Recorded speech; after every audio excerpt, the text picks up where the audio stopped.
com/wakeupcall.dt. Hope you're having yourselves a fantastic morning this morning on a beautiful Thursday. Happy December. Once again, folks, I can't believe I'm saying that, but December officially starting yesterday, the last day of this month of 2021. And I remember sitting here when it was January 2021, and I said, let's have a better year this year. Let's turn things around. I hope things go well this year and whatnot. And here we are in the last month of that year. So happy 2021 to everybody out there, and to each and every single one of you, no matter what you've been through or what's going on or how life has been and the ups and downs and around the corners. I hope that things are getting better. If they haven't, I hope they will. So my prayers, my hopes, and my well wishes are with each and every single one of you as I send you my best today. We have an awesome show coming up for you this morning. I'm so excited about what we have here on Wake Up Call with Dan Tortora, where sports meets that thing called life. I am ecstatic of the three guests that we'll have on today's show. Papa Joe is going to be a little bit later today, as we are getting set to have Joe Theismann on the broadcast. Notre Dame quarterback alum, Washington football team quarterback alum, and Super Bowl champion Joe Theismann supposed to be calling us in here today to get things started in just a few minutes. And then from there, we'll talk with Papa Joe. PJ will be joining us a little bit later on in hour number one to give his thoughts on his Florida Gators, who parted ways with Dan Mullen and then went and hired Billy Napier. So we'll hear his thoughts on the firing of Mullen and the hiring of Napier and get his take on that. Excited to have PJ on the show, and he is a huge baseball fan. We'll talk about the unfortunate, and I saw this thing coming a year ago, but the unfortunate MLB Lockout. We'll also talk about college football championship week and make our college football weekly picks with Papa Joe. So excited to have him on the show in just a little while. And then at 10:15 a.m. Eastern Time, I'll have the opportunity to speak with Bruce Williams. And we have Joe Theismann here on the broadcast with us here inside of Wake Up Call with Dan Tortora. So we'll bring Joe in. Once again, Notre Dame and Washington NFL alum, and of course, very excited to have Super Bowl champion Joe Theismann here on the show. So let's bring him in. He's no stranger to the show, and it's been a little bit, so happy to have him back. Joe, how are we doing today? I'm doing great. Good morning to you. And Joe, I mean, first and foremost, there's so many things to kind of break down and go through, and I know you and I have talked about a lot over the years here on Wake Up Call with Dan Tortora, and for you coming from Notre Dame and seeing everything that's happened kind of recently, I'd love to start there and your take on if you thought that we'd ever be in this moment with Brian Kelly moving forward, and kind of what you feel about the new hire and what you feel about the Brian Kelly saga, where it seemed like he wasn't going anywhere. Well, yeah, it's. I think first of all, it's good to catch up with you. The whole thing. First of all, I think the hiring of Marcus Freeman was a great move. He's a terrific person, terrific coach. You look at the way our defense has grown through the course of this year. It gives you an indication of his ability to be able to mold and do the things that were necessary, mold a football team. I'm excited about what he brings from a leadership standpoint. I mean, you look at our defense; it's just gotten more and more energetic and better as the year's gone on. As far as Coach Kelly leaving, I mean, he came as a surprise to all of us. No one expected it, and it's sort of been crazy the way things have transpired as far as him, leaving, and some of the things that he said when he left the university as he's entered LSU. Sort of hard to turn down $100 million. I got to be honest with you. And so, but it's funny when Coach Kelly left Cincinnati for Notre Dame. Cincinnati probably felt just like Notre Dame does now. It's like he's gone on, and you're coming off of a really, really good year, and I think this could be the best couple of teams that he's had. This one, and I think years are going to be equally as strong. So I'm excited about where we are as a football team. It's I guess you could say we've closed the book now on Coach Kelly. I wish him luck at LSU. And now it's Marcus Freeman as the head coach at the University of Notre Dame, and I think that's exciting. And to step into this next chapter with a new coach but a familiar face, where is Notre Dame football in your opinion right now? We look at quarterbacks, and we've seen different guys kind of come in and come out, and Ian Book recently, who's now with the New Orleans Saints. What have you seen from the quarterback standpoint as a former quarterback at Notre Dame? Is there something in the pipeline you're excited about for the future? Have you seen somebody recently that really just kind of stood out to you? How do you see the Notre Dame quarterback world at this point? I think it's Tyler. I think is got a chance to be a very good quarterback. Obviously, so much depends on what's around you. But we've our offensive linemen. We've had put many of them into the NFL, so that speaks to the quality of the individuals that are there.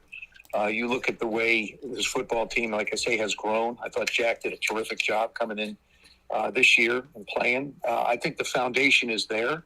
And I think this football team is in great hands. I feel like the athletes are there. The student athletes are really going to do a terrific job. I'm excited about the future of Notre Dame football.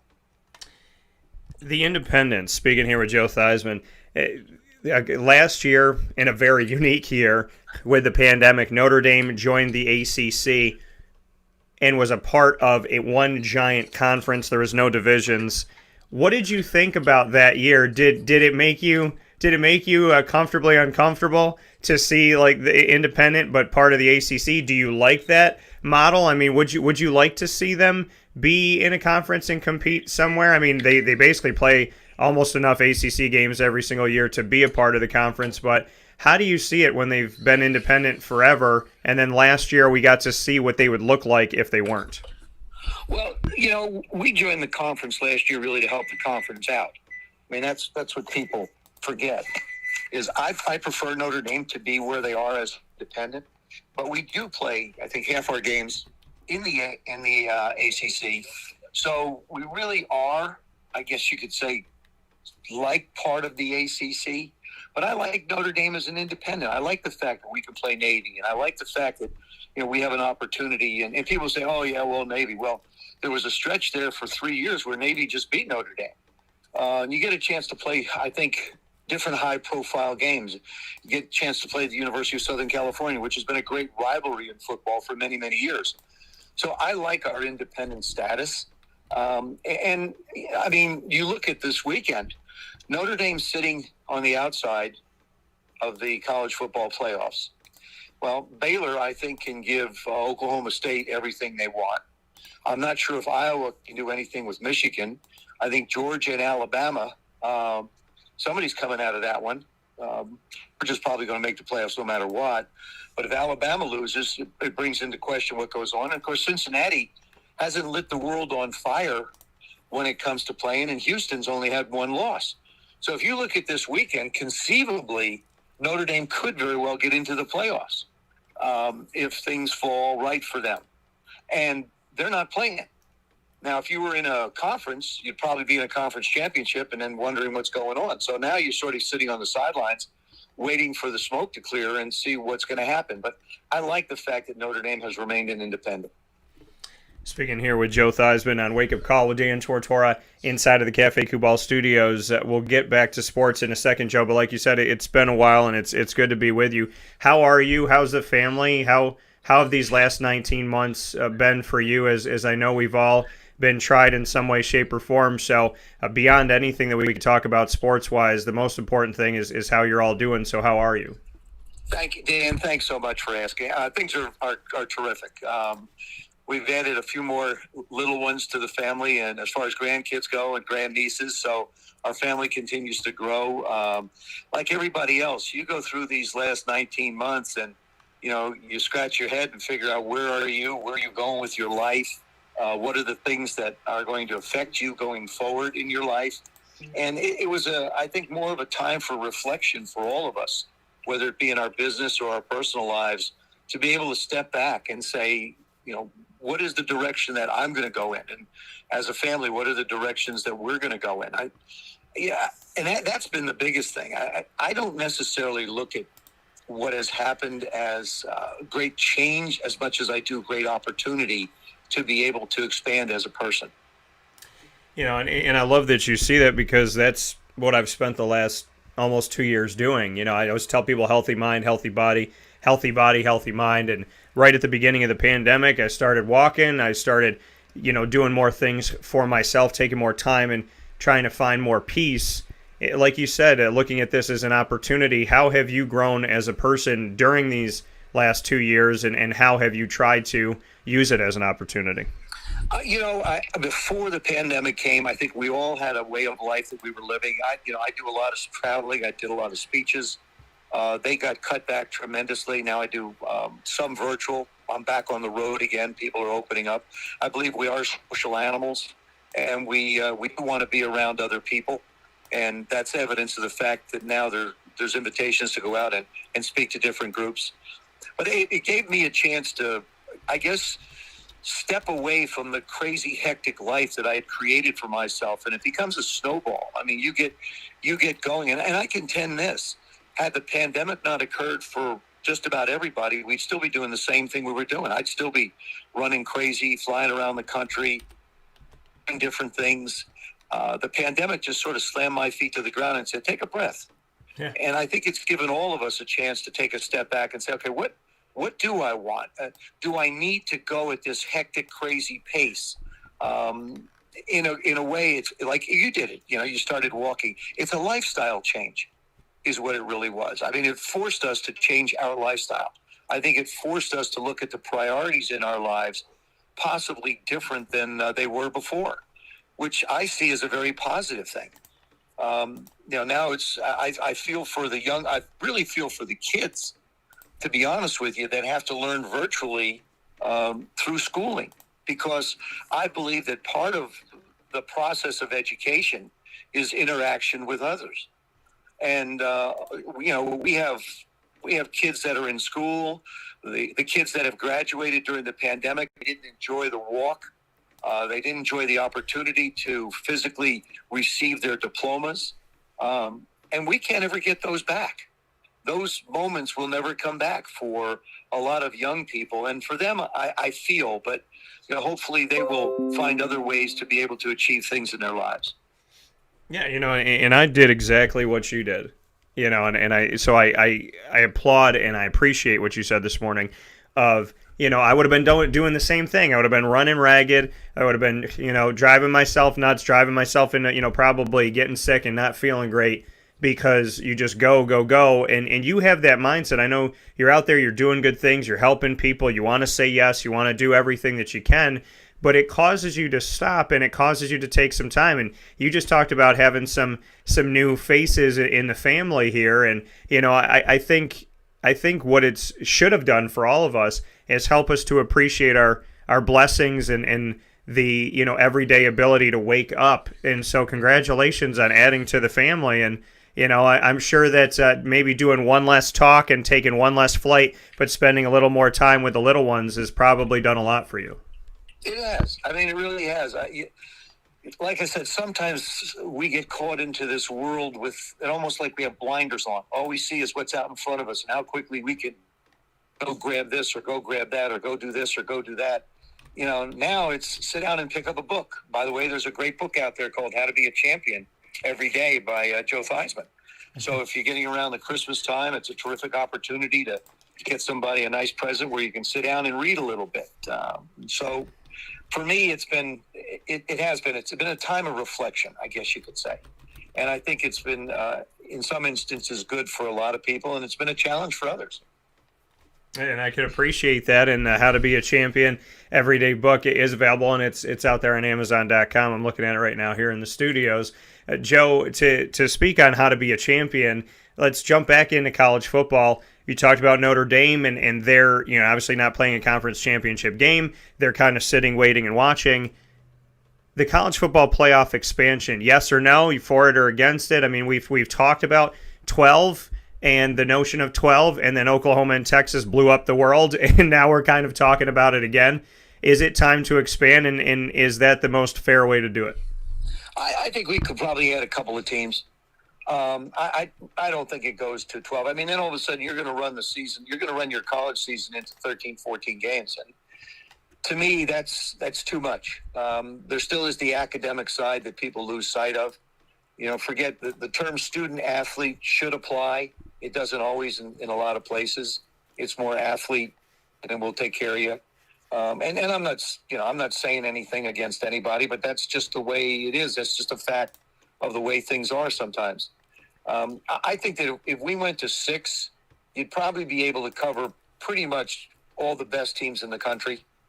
And then, of course, you have the bowl games where everybody gets a chance to shine. And you got to remember that the college football programs are limited by amount of time coaches can spend with their athletes, their student athletes. When you get into a bowl, it gives you an extra almost month to be able to work on your program. So it is important to try and become eligible to play in a bowl. And I think if you're undefeated and you're team number 6, you've had one loss, and I just saw Oklahoma State. We were 5, and then all of a sudden Oklahoma State beats Oklahoma. And now they jumped to 5. We're at 6. Who knows what the committee thinking? I mean, half the time you scratch your head. But if you had 6 spots, I think most people would feel comfortable with the top 6 teams. Yeah, I mean, I think it definitely has to expand because I think teams like Cincinnati and UCF a couple of years ago, are banging that drum and not getting an opportunity to get in, and it gets difficult. The Pac-12, I know, has felt it, and, really the Big Ten's been promoted, and so has the SEC. I think the SEC deservedly so, not so much the Big Ten always. So it is difficult. Go ahead. There's one other thing I forgot to mention really is every year it seems like somebody's leaving a conference and going to a different conference. So when you talk about conference championships, like, Texas coming into play, the SEC, I think Texas, Oklahoma coming. I think, there used to be a very defined group when it came to college football from a conference standpoint. You knew where you were. Geographically, you knew where you were. Inside the conference, you knew. Now, all of a sudden, it's a free-for-all. People have asked me about, we talked about this, Notre Dame joining the ACC. Why? I mean, the ACC could be something different next year. So what you're entering into may be an entirely different environment than you anticipate. Yeah. And that's, and right now, I mean, if Notre Dame was in there this year, the ACC is way down. And so, it does change from year to year. As we talked about here, looking at the Washington franchise, I think you're the best person, better than anybody else, to ask this. You were a Washington Redskin, and now they're the Washington Blanks. How do I address you? Do I say Super Bowl champion and Washington Redskin Joe Theismann? Do I say Washington football team quarterback Joe Theismann? How have you handled the last couple of years of we're not going to be the Redskins, but we don't know who we're going to be, but we told the fans that we're narrowed it down to these names, but we really don't know if we're going to change the name. How are you handling that as an alum of the team? Well, it's funny, Dan, because I do a lot of radio shows, I do television shows, and people always refer to me as the former Washington Redskin. So people still refer to us as the Redskins. We were that way for 87 years. Yeah. Not the full 87, but in recent history, we've been called the Washington Redskins. We won 3 world championships as Washington Redskins. Now they're the Washington football team. This is the opportunity for this young group now for a very short period of time, to create their own legacy and identity. And probably within 2 to 3 months, we'll have a new, whatever it is. I really don't know, because people keep asking me, you got to have inside information. I don't, okay? So put that to rest right now. I do not know what it might be. I know there are different names being bannered around. I have no preference, but I'm referred to as Joe Theismann, former Washington Redskin world champion quarterback. I mean, that's the way people refer to me. And so that's what I am. But as far as the name goes, whatever it's going to be, it's going to be. And watching this football team play now is exciting. I mean, the last 3 weeks, you beat the world champions. You go up against the Panthers. At the time we played them, were one of the best defenses in football. Then you play Seattle in an exciting game. I mean, all of our games have been exciting. And I go all the way back to when Joe Gibbs took over the football team in 1981. He told us that we were going to be a 60-minute football team, that probably games are going to go to the last possession. Can we keep the ball so that people can't score? Do we have to kick a field goal? Do we have to score a touchdown? Do we have to stop somebody? And this is really what this football team has become. It's a 60-minute football team. And it's built like Ron Rivera. It's tough, it's resilient, and it continues to find ways to be successful. And I'm excited about what I've seen in the last 3 weeks, and now we got a great stretch coming up. After Las Vegas this weekend, it's Dallas, Philly, and the Giants. Yep. So where Washington wants to go is out in front of them and in their hands, which you don't have that happen quite as often as you think in football. Why is Washington so, this team under Ron Rivera, who's a fantastic coach, and I can't for the life of me understand why the Panthers ever let him go. But to see this Washington team, they never seem to be out of anything. They always seem to be that team that you don't expect, and they sneak up on you. Why is this Washington team, offense, defense, and special teams, why are they so good in your opinion? I know you talk about being a 60-minute football team, so probably going off of that even more so. But this is a team that's been really fun to watch, very exciting, and you genuinely, even with the Tampa Bay Buccaneer reigning Super Bowl champions, you can't count out this Washington franchise. Why is that? I think they've learned to play together. That's the big thing. Is you had a lot of new faces. We're a very young football team. We had a lot of young faces. They dealt with a lot of injury early on. And so from my perspective, you have a football team that just now is continuing to grow and grow and grow and really understand one another, understand the concepts. Taylor Heineke has done a terrific job protecting the football. I'll give you an example. This past week, the Philadelphia Eagles played the Giants. Eagles lost that game 17-13. Jalen Hurts threw 2 interceptions in the red zone.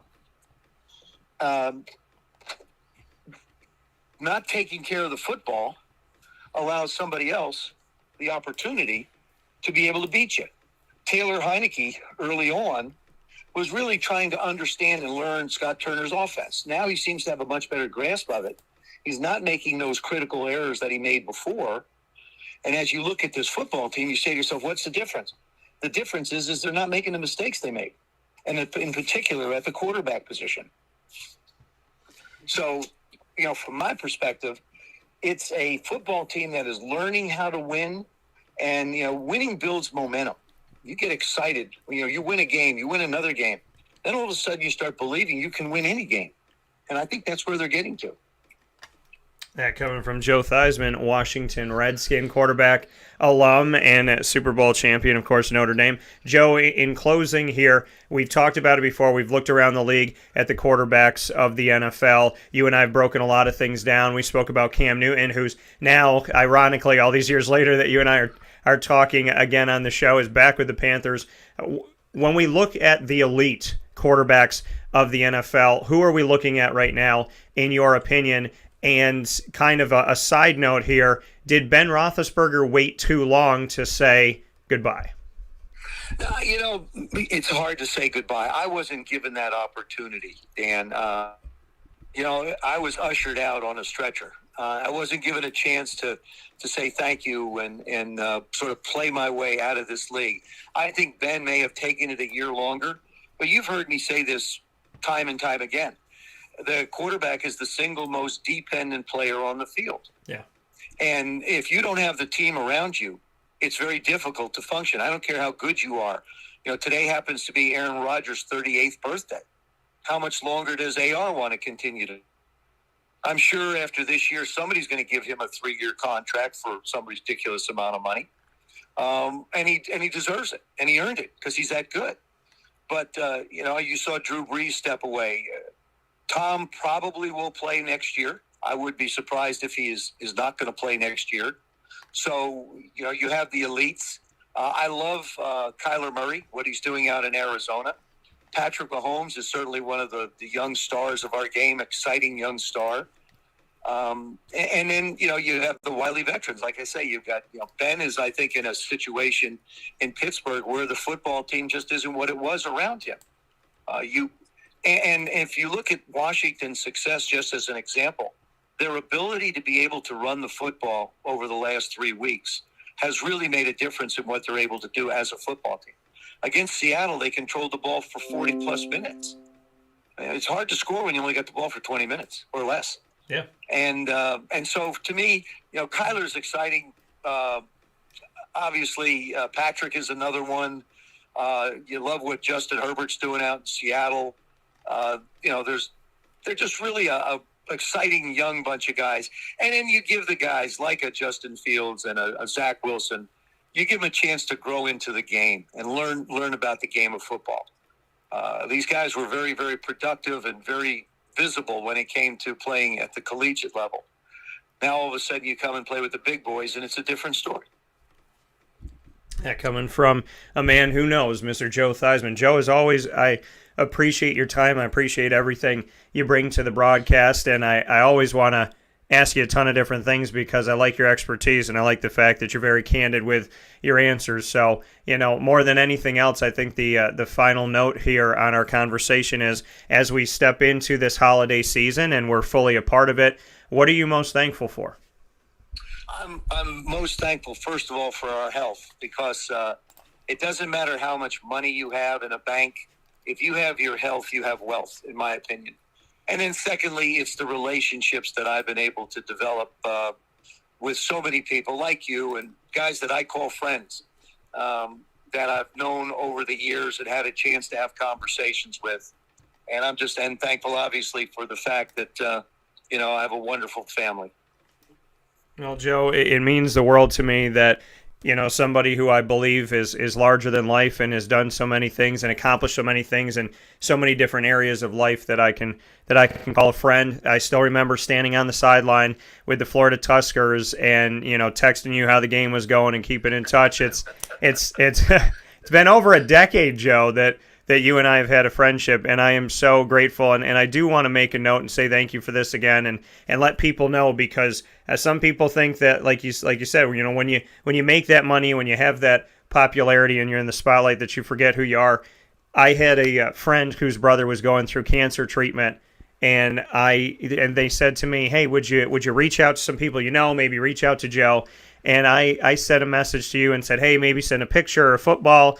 You sent a jersey. I think you sent 2 footballs. You sent a bunch of stuff over for them to raise money for his cancer treatment, and you apologized that you couldn't get it there fast enough.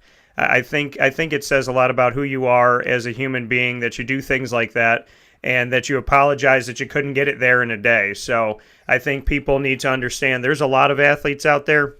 There's a lot of people that have made money, been successful, and done different things, but there's people that are humble, and there's people that when you text them or give them a phone call, they don't forget who they are, and they stay in touch with you, and you've always stayed in touch with me, so I want to say thank you for that. You're welcome. And by the way, Dan, I still have my Florida Tusker hat. Good. I still have mine. maybe you and I can repay. I love that logo. I loved our logo. I absolutely loved the logo that we had. Hey, listen, with all the Syracuse players that are in the transfer portal right now, I think there's enough to field a team. We might be able to recreate the Tuskers with everybody that's in the transfer portal right now. So, you know something, it wouldn't be bad for the NFL to have a quote-unquote farm system. So it wouldn't be bad. That would be time for another discussion. Oh yeah, and I agree with you wholeheartedly. And I think that if the XFL or somebody works with them on this, there needs to be a developmental system. The Major League Baseball has it. The NBA has it. I don't understand why football doesn't have it. So I like that you brought that up, and that'll open the door for our next one. But in the meantime, Joe, Merry Christmas and Happy Holidays, and I look forward to talking with you soon. And thank you so much for being so good to me over the years. I appreciate it. You're welcome, Dan. And say my best wishes go out to everybody listening, to you as well, and have a safe and Merry Christmas. Take care. Bye-bye. Take care. That coming from Joe Theismann here on Wake Up Call with Dan Tortora, where sports meets that thing called life. It's awesome. I'm a kid. I mean, that's how it is. I'm a kid at heart. I love what I do. Hey, Dan, you're friends with Joe Theismann. Okay. And it all started because I was covering the Florida Tuskers United Football League team that almost nobody was covering in Orlando when I was living down there.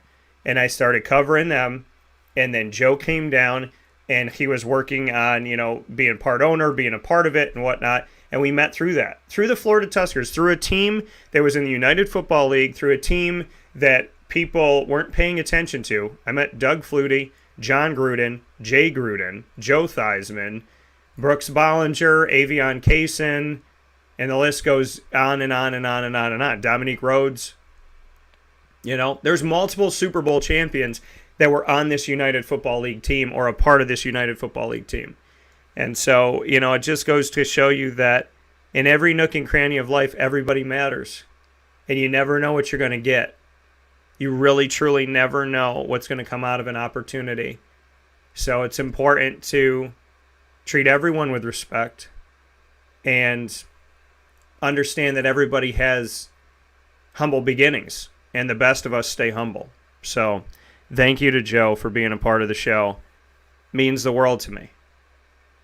I never want to get off the phone with him. So that says something about Joe. So with that being said, thank you once again to Joe Theismann. We'll take a step aside for a fast break. We'll come back with Papa Joe coming up right after this fast break on Wake Up Call with Dan Tortora, where sports meets that thing called life.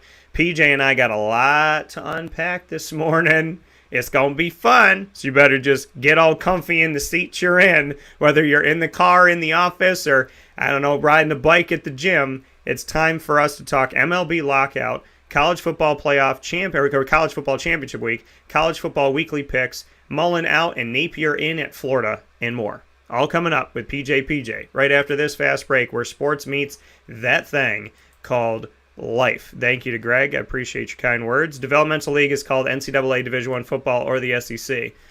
Well, I think there should be an NFL Developmental League. I agree with Joe. Joe and I see eye to eye on a lot of things, and that's definitely one of them. A conversation for another day, and God willing, we'll have that soon. I can't wait for it. So with that being said, we'll take a step aside for a fast break, and we'll be back right after this inside of the Cafe Kubal Studios with Papa Joe, our second guest inside of MomPasPopcorn.com's What's Poppin'.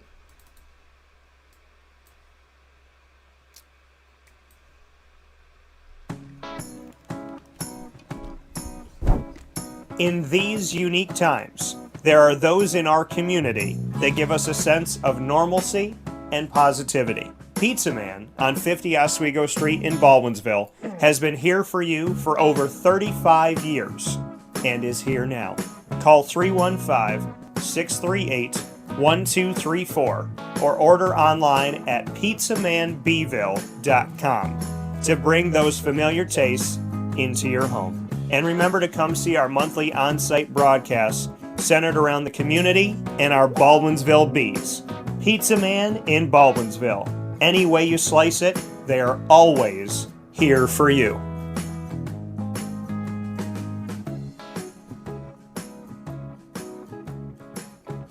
This is Jimmer Sikowski, owner-operator of Chick-fil-A Cicero, 7916 Brewerton Road in Cicero, right in front of the Home Depot. I had a deep feeling that God wanted me to do something bigger with my life and to help people, help others. I kept putting Chick-fil-A in my life, and I realized as I was going through the franchise selection process that positively impacting the lives of others was really core to what we do here at Chick-fil-A. First of all, it starts with the food. The food is brought in fresh daily. We bring in local produce.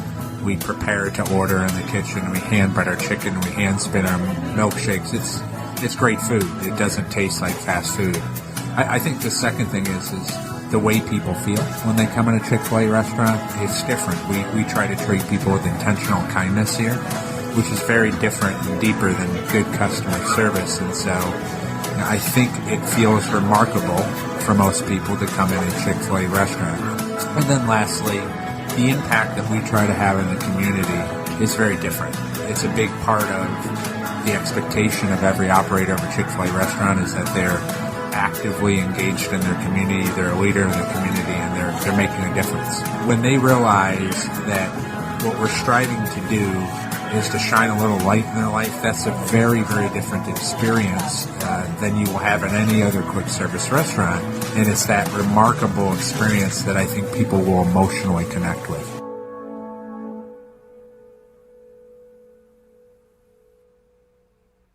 I'm George Townsend of Honda City with some good advice when buying a new car. The true cost of owning a new car is determined by the appraised value when you trade it. No vehicle appraises higher than a Honda. Next, look for low APRs and deep discounts. You also want low maintenance costs and great fuel economy. That's why my advice to you is to buy a new Honda. Looking pre-owned, visit our Honda Certified Used Car Center. Honda City, 7140 Henry Clay Boulevard, Liverpool, or HondaCity-CNY.com. It would be a pity if you don't shop at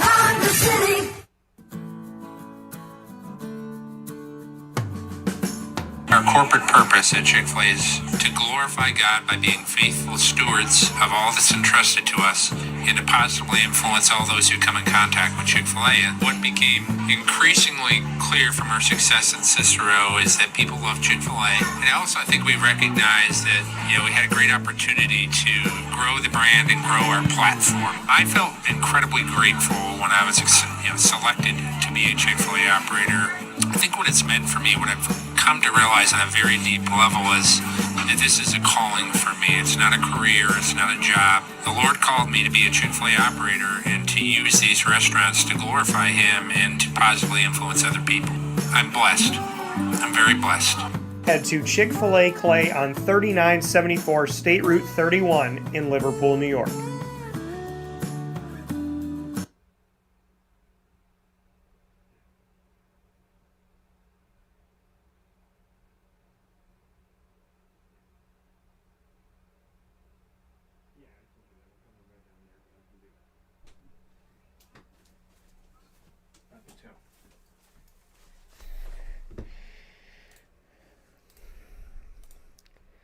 Welcome back here to Wake Up Call with Dan Tortora on WakeUpCallDT.com, your one-stop sports shop, and on MixLR.com/WakeUpCallDT, as well as on Facebook.com/WakeUpCallDT, Facebook.com/LiveNowDT, and on YouTube.com/WakeUpCallDT. And before we go anywhere in this show, because we were catching up off the air a little bit here, PJ is obviously very well loved here on the show and very well loved by me in general.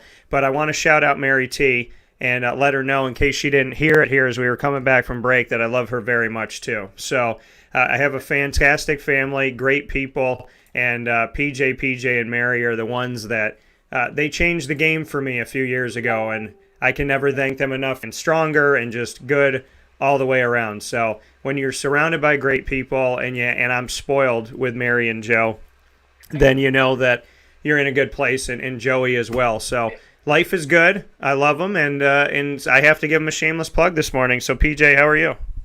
Oh, Daniel, that's very nice of you to talk that way about us. Mary T's over here crying. Miss Mary T. I'm sure that is the Snoopy is the Snoopy tree up? We have the tree up, but we do not have the ornaments yet because we don't want to go up in the attic and get them. I think we're going to have to have Joe do that for us. We can't be climbing around the attics anymore, I don't think.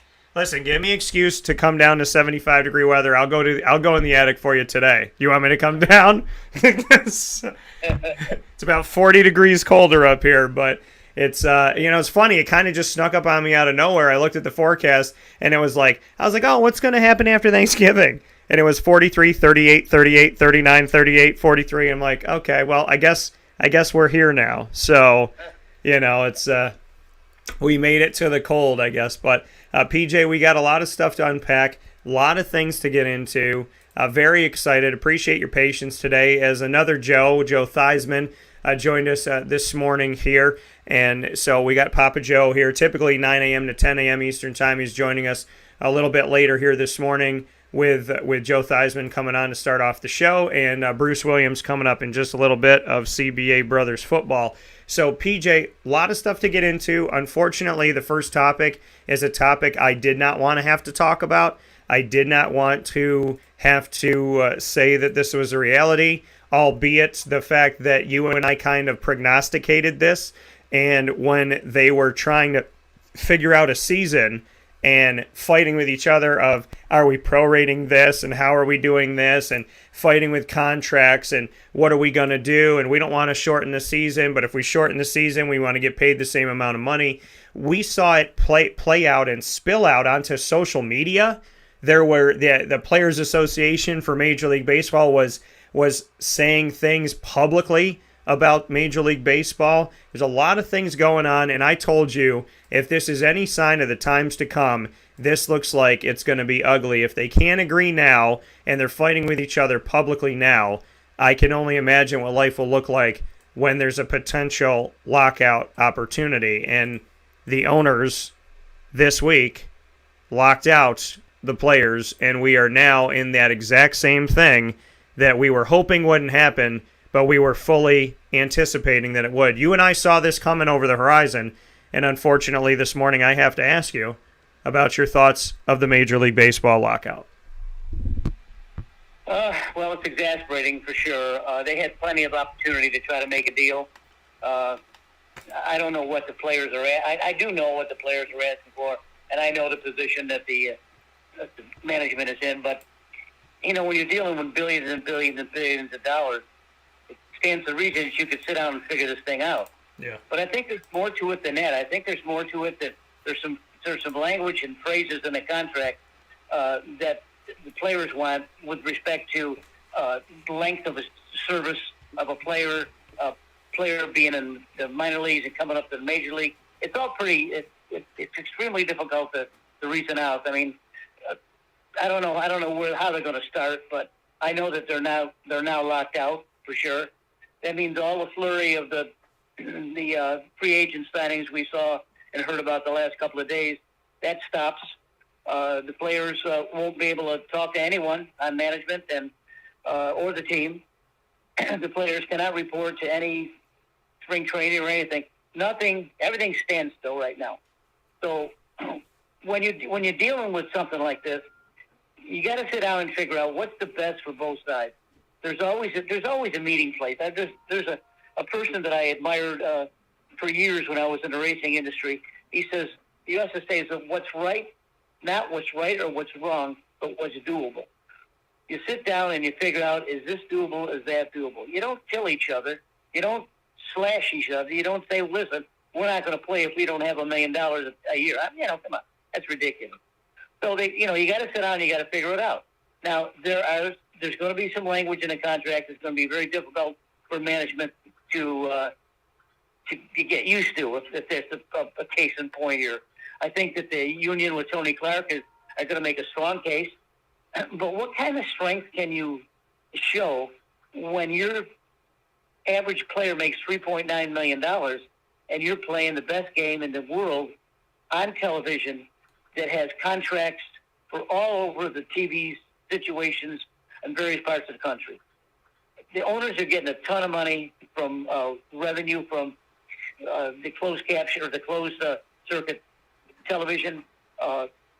All the regions have got major contracts. New York, Chicago, Cleveland, doesn't matter where it is. Milwaukee, they're sharing in an awful lot of money that comes from advertising. So you're not getting any sympathy from me, the players, that's for sure, because most of them are overrated anyway.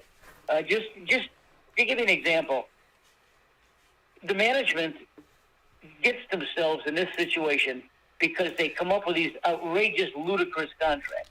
Yeah. Now, the two players I'm going to discuss this morning, Marcus Theismann, who's a hell of a ball player from Oakland, who played at Toronto last year, almost was the MVP a couple years. He goes to Texas for $175 million. Now, Marcus Theismann's a hell of a player. He's also 31 years old. So are you telling me that he's going to be a hell of a player at 38 years old for $175 million? No, he's not. Now, there's a pitcher that who I admire greatly, who used to be with Toronto, as a matter of fact, that pitched for the Mets last year, is not going to pitch for the Cubs, Marcus Stroman. And he's another guy that's in his early 30s or late 20s. And they give him $135 million. Max Scherzer, who, you've heard me talk about him before, he's a 3-time Cy Young Award winner, signs with the Mets for $135 million for 3 years or something like that. He's going to make $43 million a year pitching in baseball. Now, you're not going to get any sympathy from the people that want to watch this game and pay their way into the games and watch the game. It's just not going to happen. If they screw it up, they're going to alienate the fans, us, to watch them. We're not going to do it. I'm not going to do it. I say, if they can't put this thing together, I'm done for a while. I did this several years ago. It was in '96 when they struck. I didn't feel sympathy for either side. When you're dealing with this kind of money, you have to have common sense, and they're not having common sense. If the owners want to pay these guys this kind of money before you lock out, where's the sense in that? And where are you going to get the sympathy from us when you pay that kind of money? It's not it boggles the mind. I was in business for many years, and I picked contracts all over the place. And the players, they bring up a good point. Well, we're the show. Without the show, you can't go on. And then I always used to say, well, you may put the show on, but who pays the bills? I pay the bills. And if we don't pay the bills, you ain't got no show. So, there I am right there with it. It's ludicrous to think about, but let's hope that cooler heads prevail and some actually negotiations go on instead of alienating the fans, because that's what's going to happen here. If they have a pissing contest back and forth, the fans are going to get turned off. Yeah, and the thing is, I mean, I've seen this. I still remember with my dad in the 90s, I still remember, like it was yesterday, turning on this bridge and driving, and there was people with signs on the bridge holding them up about the MLB lockout. And I never forgot that, So, I mean, it's one of those things. And I remember being on the air. I remember being on the air a few years back at a radio station, and I was sitting there on the air, traditional radio, when there was the NFL, and we saw that lockdown. And so, it's tough, and we're dealing with millions and millions of dollars. We're dealing with a lot of people that have a lot of money.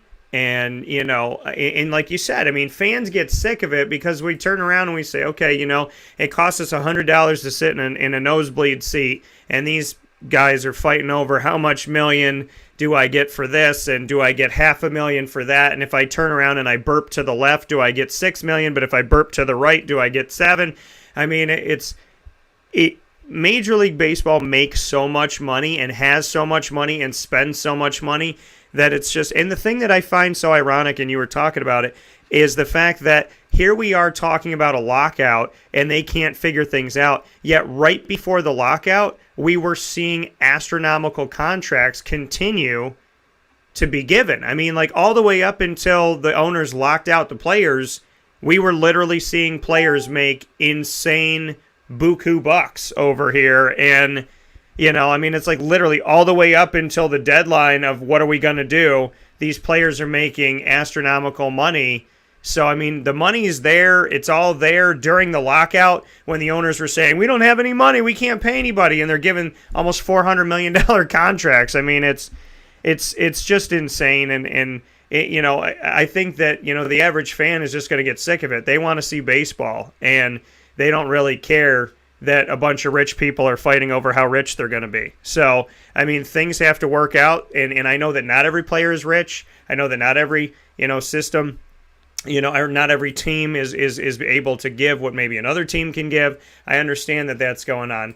So, I don't, ultimately at the end of the day, I don't understand, but, it's a lot of money, it's a lot of frustration, and I know that the fans are the ones that always end up suffering. Yep, and some of these teams in the big market cities have an advantage over small market cities. Now, for instance, my bro's up in Milwaukee. Milwaukee's considered a small city with respect to Major League Baseball, not in New York or Chicago or Los Angeles or anything like that. And they make good money because they have a good TV contract. Now, this I know for sure. If a family of 4 goes to watch the Brewers, they buy 4 tickets, God knows where you sit, and have hamburgers and hot dogs and beer and Cokes and ice cream and stuff. It costs you over $500 friggin' dollars to take 4 people to watch the Milwaukee Brewers.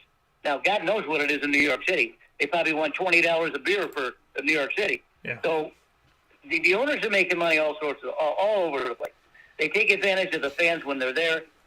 Why do you have to gouge the fans for a $10 beer? Well, why do you do that? A $6 Pepsi or a $12 hot dog? There's only so much I can say. It really pisses me off. I mean, I want to watch baseball. I'm not going to be able to watch it in person because I can't do it down here in Florida. But when I go to Milwaukee, I try to every summer watch a game. If my bros don't want to pay the ticket to go, we don't go. We sit and watch it at home. Yeah. So, I'm shut out like that. Fortunately, there's a lot of TV, and with Mary's graciousness, got me the MLB package, which is frankly quite affordable. So I can watch any game I can watch on my TV, 8 different games. So why do I need to go anywhere? And if the people see that, they're going to stop coming to the game. Now, it's an event to go to a game. It's fun. It's a ball. The people, and you have 82 home games, and there's cookouts all the time in the parking lot, and they're tailgating. And it's a ball, but it's awful, very, very expensive. Yeah, it is. And, I mean, ultimately, I hope they work it out. There's a lot to unpack. I'm sure we'll get into it as we go. Hopefully, they can get this thing figured out. So I give my absolute best to everyone involved. And please just remember that there's little kids and there's parents and the families are the ones that you're appealing to here. They want to come to the game. So just figure it out and stop thinking about just yourself, and let's work this thing out. I mean, I'm sure a lot of people would love to be having their biggest problem be how much money they're going to make off of the money that they already make. I mean, not a lot of people feel bad for you locking out right now, especially after these 19 months. So just figure it out. Do something about it. When teams lock out, when the government locks out, I'm like, really? Like, it comes down to communication, conversation, and compromise. That's what it is. Communication, conversation, and compromise. If you can't do those things, then I would question if you're a human being. So figure it out. So with that being said, we're going to go from one field to the next. We're going to take a step aside here. Papa Joe and I will be back right after this fast break on Wake Up Call with Dan Tortora, where sports meets that thing called life. We will break shortly here and come back to speak with you on the college football championship week. We'll make our college football picks in championship week. We'll do our pick for Notre Dame. Oh, wait, they're not playing. So we'll get... Notre Dame loses their coach. Oh, boy. So we'll talk about that, and we'll talk about Billy Napier joining the Florida Gators. All of that coming up right after this on Wake Up Call with Dan Tortora, where sports meets life inside the Cafe Cubal studios. Carvel DeWitt, it's what happy tastes like. Do you know why? Because we make ice cream. Creamy, rich, flavorful ice cream. Not yogurt or iced milk like some of our competitors. Ice cream. Fresh, by hand, daily. For the calorie conscious, we have something new for you. Our new Carvelite. Same great flavor, creaminess, and texture of our regular ice cream with only 35 calories an ounce. So whether you want an ice cream cake, flying saucer, dasher, carvalanche, hard or soft ice cream, we will satisfy your craving with our fresh, handmade regular or new Carvelite ice cream. Carvel DeWitt. It's what happy tastes like.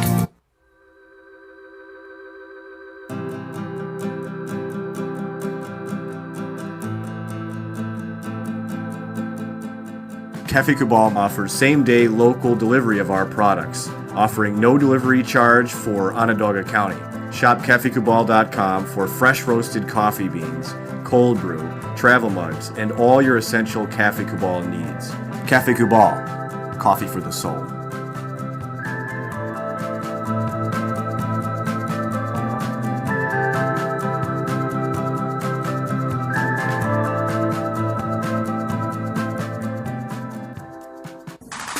The Wildcat Sports Pub in Camillus, New York is located on 3680 Milton Avenue in the Home Depot Plaza. It is your family-friendly sports bar and restaurant. Folks, some sports bars aren't family-friendly. Some family-friendly restaurants are not sports bars. The Wildcat Sports Pub in Camillus, New York is proud to be both. It is that marriage that you've been looking for years. The Wildcat Sports Pub is your home base for your sports bar and restaurant needs, games for the kids, indoor and outdoor activities, and enough things on the menu to come back every single week and get to try something new. They're open Sundays from noon to 8 p.m., Monday through Wednesday, 11 a.m. to 11 p.m., and Thursday through Saturday from 11 a.m. to midnight. For reservations and party information, call 315-487-2222 for the Wildcat family-friendly sports pub and restaurant.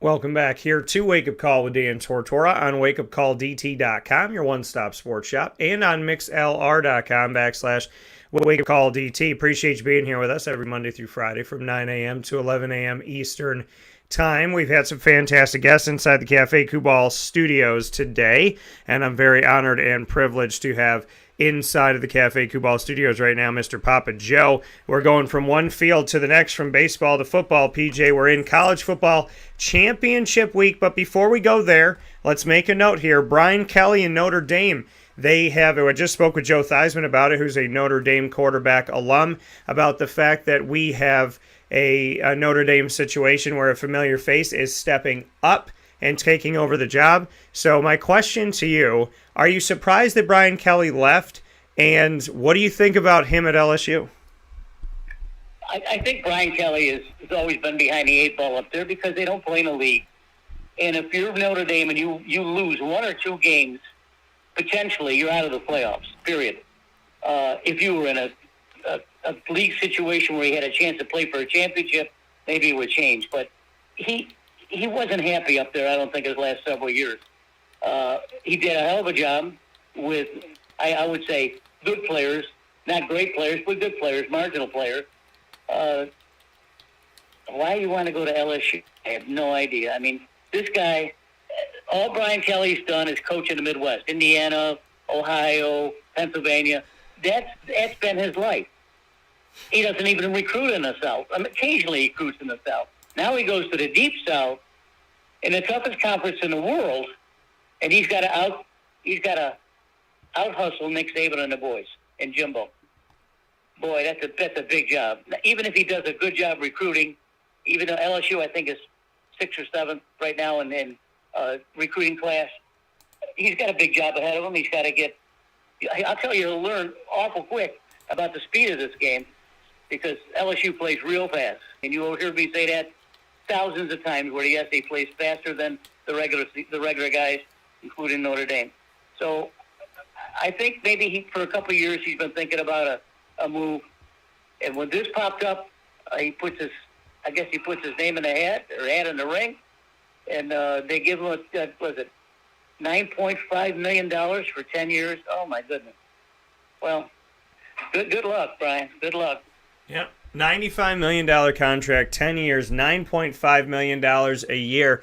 For some odd reason, they think they got to pay him more than Nick Saban. So I don't, for the life of me, I'm looking at these contracts going, wait a second. If I'm Nick Saban, I'm going, ahem. I believe I've won championships. So, I just... Again, we're talking about just crazy money. But again, this is a 10-year, $95 million contract, which if he doesn't perform in the next 2 to 3 years, some booster will buy out because with their lunch money, essentially. So, again, I say this all the time. When you take a job in the SEC, you need to understand something, Brian Kelly. You were on the hot seat multiple times when you were at Notre Dame, allegedly. You were on the hot seat. And you survived it, and you kept staying, kept coaching, kept doing your thing. At LSU, you don't have that time. We don't have this like, hey, remember when Brian Kelly was supposed to get fired and then he didn't? At LSU, it's like, hey, remember when Brian Kelly lost 2 games and everybody hated his guts? Ed Orgeron won a national championship, and they hate the guy. They didn't want him to be the head coach. When he was the interim, they didn't want him to be the full-time head coach. Then he won them a championship, and everybody loved him and was his best friend. And then this year in the middle of the season, they're like, yeah, let's get rid of Ed Orgeron. I'm over him. Let's not even think about the fact that we lost Jamar Chase and Joe Burrow and company. Let's just hate this guy because we don't realize that there's turnover in college football and in every sport and that he needs to rebuild and reload. It's uncanny to me how fast the SEC will love someone and then throw them in the garbage. And yet Brian Kelly wants to run into that. I commend you, Brian. There's a lot of us watch the tornadoes from afar and go to our basement. You are chasing the tornado. You're one of 3 people that does that. I'm sure it's thrilling. I'm sure it's exciting. It's also a tornado. So, good luck. Well, there's something to be said for these other coaches that are doing the same thing. Lincoln Riley surprised the hell out of me. Yeah. He had a super deal at Oklahoma, and he goes to Southern Cal. You're going from, one hot spot to another. Again, Southern Cal, you lose 1 or 2 games a year, you're out.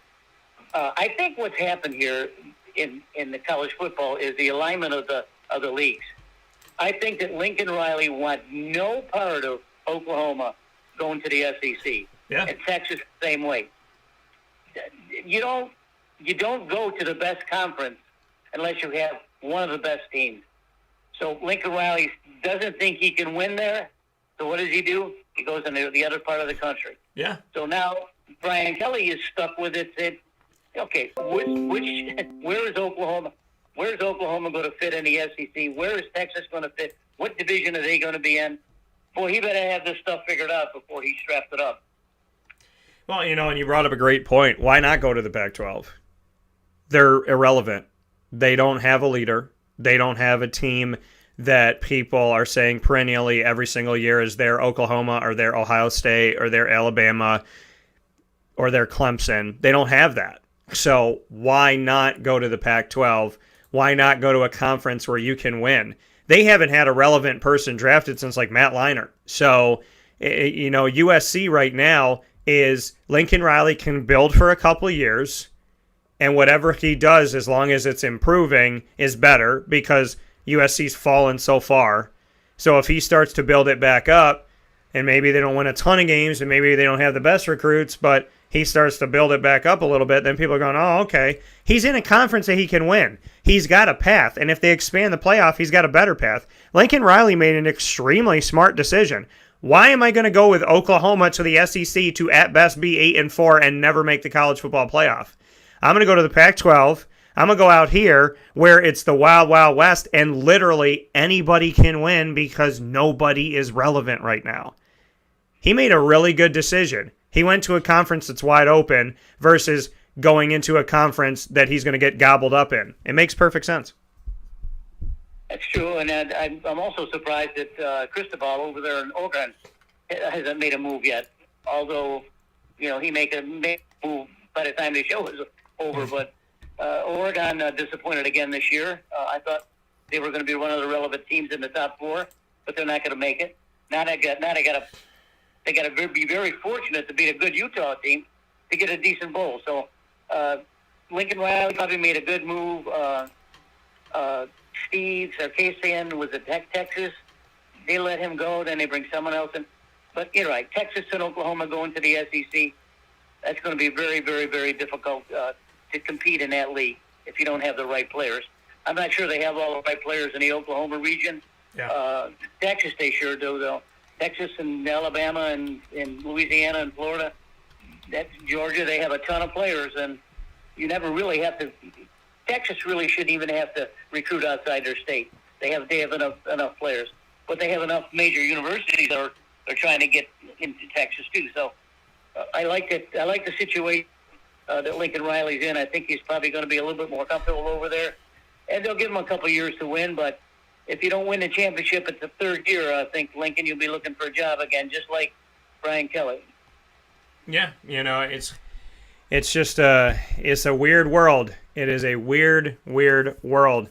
Sonny Dykes from SMU taking over at TCU, who SMU has played. Another coach from the American getting poached out of the American by the quote-unquote Power 5, furthering my argument that the American Athletic Conference is a great breeding ground of strong players and coaches and programs and schools. And we're looking at that right now. A lot of coaches changing. The coaching carousel continues. We'll get into it as we continue to move forward throughout these weeks here. PJ, I do want to hit this one before we do our College Football Championship Week picks. Billy Napier in, Dan Mullen out. Thoughts on the very short Dan Mullen era that you and I thought was going to go for a long time and lead to a college football playoff berth? That ended rapidly. I remember when I was down, sitting with you at the kitchen table and he was getting hired. And now, about 5 minutes later, he's getting fired. Again, SEC, hi. You give him about 5 minutes, and then you fire him. So Dan Mullen's out. Billy Napier's in out of Louisiana. Thoughts on the Dan Mullen era that ended very fast, and your thoughts on Billy Napier now being your head coach? No, I'm very disappointed in Dan Mullen. I really was heartbroken over that. I think you heard me say this a couple weeks ago on a show that Dan Mullen started having problems after last year's bowl game where Oklahoma beat the hell out of his team. didn't look like the Florida team that I'm used to looking at. Started this season good. I don't know. Dan Mullen is a hell of a coach, and he's proved himself at Mississippi State and at Florida. He's a good coach. But for some reason, he started dragging on the recruiting trail, and he started losing some commitments. And, you know, the Bull Gators don't want to hear that, Daniel. The Bull Gators pay a lot of money to that school, and they pay a lot of money to Dan Mullen, and they didn't like it. So it's unfortunate. However, you got another really good young coach coming up, Billy Napier, who's proved his way along the line here. When you play for Dabo Sweeney and Nick Saban, and you go to a college and you win 40-something games in 4 years, you're a hell of a coach, and he's a good recruiter. This is a good hire. Frankly, I'm going to say this, that I'm not sure it's true, but I believe it in my heart. I think that they wanted to talk to Billy Napier even before they were going to get rid of Dan Mullen. Yeah. I know for sure that the AD did not interview any other candidates, including Brian Kelly, whoever was out there, other than Billy Napier. That's who Strickland wanted to run the program, and he was going to wait until he got rid of Mullen at a time that was beneficial to him, and Billy Napier had proved himself by winning his conference again this year, although he is playing against Houston. I don't think that'll be a problem. But Billy Napier is a bright coach. He's a hell of a recruiter, and this is a win-win for Florida. I'm really excited about Billy Napier. And here's the thing, too. Luke Fickell beat Notre Dame with Cincinnati. Luke Fickell's name's come up for years, at least the last 3 years, when a big head coaching job comes up in the quote-unquote Power 5. Do you think that Luke Fickell would leave Cincinnati to coach a team that he just beat in Notre Dame? I mean, he's facilitated the rise of Cincinnati. He had one season when he came in where he was 4-8. After that, he's been good. He's playing for his third American Athletic Championship game in a row. I'll be at that game. He's in the top 4 in the college football playoff, which is where he should have been last year. He is there this year. He has been talked about with this job, that job, and the other. Do you see Luke Fickell, after all of this and a move to the Big 12 with Cincinnati, facilitating all of this success after Cincinnati had fallen down in the Tommy Tuberville era? Could you see after all of this that they've achieved under Luke Fickell that he would go, yeah, I've gotten you guys up the mountain, we're just about at the pinnacle, and now I'm going to go to Notre Dame? Because that's the conversation that's come up. Do you buy any of that? I really admire Luke Fickell. He's done a hell of a job at Cincinnati. No one thought that he could do what he did, especially after the first year he was there. He certainly is well thought of in the Midwest. And the problem I have with Notre Dame right now is they're trying to make a deal to hire their defensive coordinator, who is Marcus Freeman. Never heard of him, don't know anything about him. He was the defensive coordinator for Notre Dame for 1 year. He's 35 years old. You know, where are you going with someone like that? Unless you want to start all over again. Maybe he has the ins. But Luke Fickell should be the only person that Notre Dame should be talking to right now. He's proven he's a winner. He's a recruiter. He's the only person that can do the job at Notre Dame right now. And the thing is, you know, Freeman, as I spoke about with Joe Theismann, he has been hired. He has been elevated. He does have the job. So, yeah, so he does have the job. And so, you know, but that's kind of my argument here is we kept hearing, you know, Luke Fickell, what about Notre Dame? What about Notre Dame? And as of this morning, you know, here's Freeman taking over. And I'm sorry I could preface that better, but, you know, I guess for me, I'm sitting here saying if Luke Fickell doesn't leave Cincinnati now, after everything they've done, after everything that they've accomplished, and now that Notre Dame's job is locked up, if he doesn't go to Oklahoma, which is really the only job I'm seeing out there right now that somebody could argue, if he doesn't go to Oklahoma, then I think he's made it pretty clear that his word was his bond. You know, he told me, my wife loves it, my kids love it in Cincinnati. Him and I have spoken about this before. We have spoken about this a while back. It's not just this year. I knew about Luke Fickell before people knew about Luke Fickell because I pay attention to good football. And when people don't pay attention to the American Athletic Conference, they miss a lot because your coach that you love probably came from the Americans, since they poach those coaches out all the time. So, I mean, if he doesn't take the Oklahoma job, I think he's made it very clear that he meant what he said, which a lot of coaches don't, that, I'm going to stay here. I'm going to build in Cincinnati. I mean, if this is what he does, he's not going to USC, he's not going to Notre Dame, he's not going to LSU. So if Luke Fickell stays in Cincinnati, I think he's made it very clear that he wants to beat your behind with a Bearcat on his helmet. That's what he wants. Oh, I'm surprised. I mean, I do an awful lot of reading and everything, especially before our show, and I didn't realize that Freeman had already been given the job. That surprises me. It really surprises me, Daniel. But they're gambling with this guy. He must be a decent guy, a decent coach, fair recruiter. I don't know why you would not even take a chance at interviewing Luke Fickell. That boggles my mind. I can't understand that one. But anyway, Oklahoma's a good job, certainly. Oklahoma plays fast. Cincinnati plays real fast, which has really made him his name. I mean, he knows what he's looking at. He looked at the South. He looked at Alabama. And he looked at LSU, and he looked at Clemson and North Carolina, the way these teams, even FSU, how fast they play. Well, damn, he brought that up there to Cincinnati, and not only is he winning, but he's winning with speed.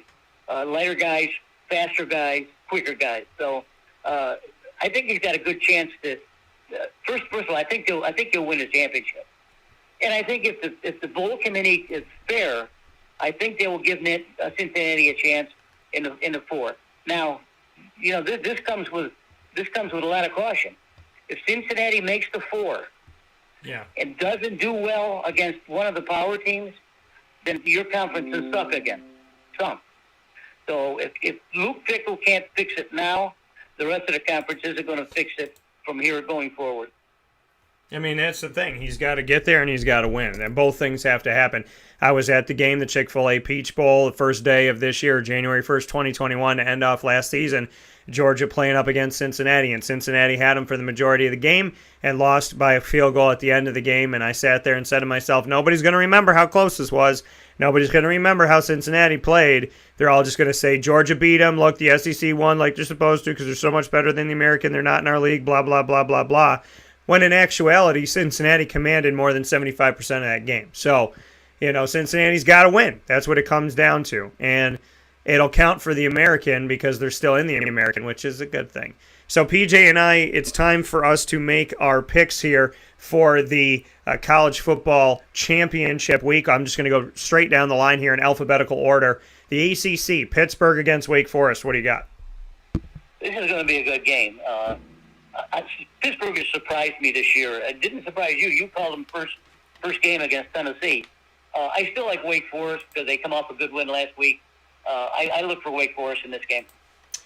Yeah, Wake Forest is a really strong team. Kenny Pickett is the player of the year in the ACC.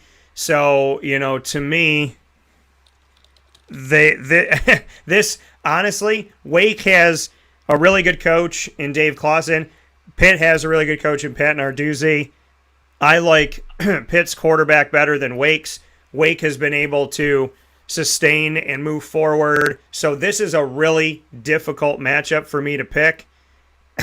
I'm going to, and Dave Clawson just got extended, you're going to go with Wake Forest. I'm going to go with Pittsburgh. So this is tough for me. This is very tough for me. I respect both of these coaches. I wish they could both win the game. I really do. But I'm going to go with Pitt in this one. What'd you say? This is a big game. Yeah. It is. I mean, it literally is. Pittsburgh's number 15 and Wake is number 16 in the country. Michigan and Iowa. Nobody thunk that this was going to be the Big Ten championship, but we have Michigan and Iowa. What do you got? Well, we've been hammering Michigan all year long and about the Big Ten, and I think Michigan's got too much to lose here, and I think Harbaugh is probably going to get them up. Iowa's a good team. They play good ball, good fast football too. I really think Michigan has too much to lose here, so I think they prevail here. Yeah, I mean, I got Michigan winning this game as well. Michigan, congratulations. I'm not going to – listen, they beat Ohio State. That's a huge win. That's big for them. Oregon did it too, and they're nowhere. So, Michigan beat a bunch of unranked teams on the way to this game, and for some odd reason that got them in the nation's top 10 ranking. I don't know why, but the Ohio State game I can't take away from it. It was good. And I told you exactly what was going to happen. What did I say weeks ago? I said, if Michigan or Michigan State beats Ohio State in these last few games of the season, they will take their place. Did I not say that? Yeah, so exactly what happened. Michigan beat Ohio State, took their spot in the college football playoff. I mean, they need to get a Big Ten team in there. They're bound to determine Michigan is their team right now. I'm picking Michigan to win the game, which will hopefully not screw Cincinnati. Number 10, Oregon, and number 17, Utah, playing in the Pac-12. What do you got? This, as I mentioned earlier, Oregon's really disappointed me here late in the season. I think Mario Cristobal's got too much to lose here. He needs to be in the forefront of college football. He is an excellent coach.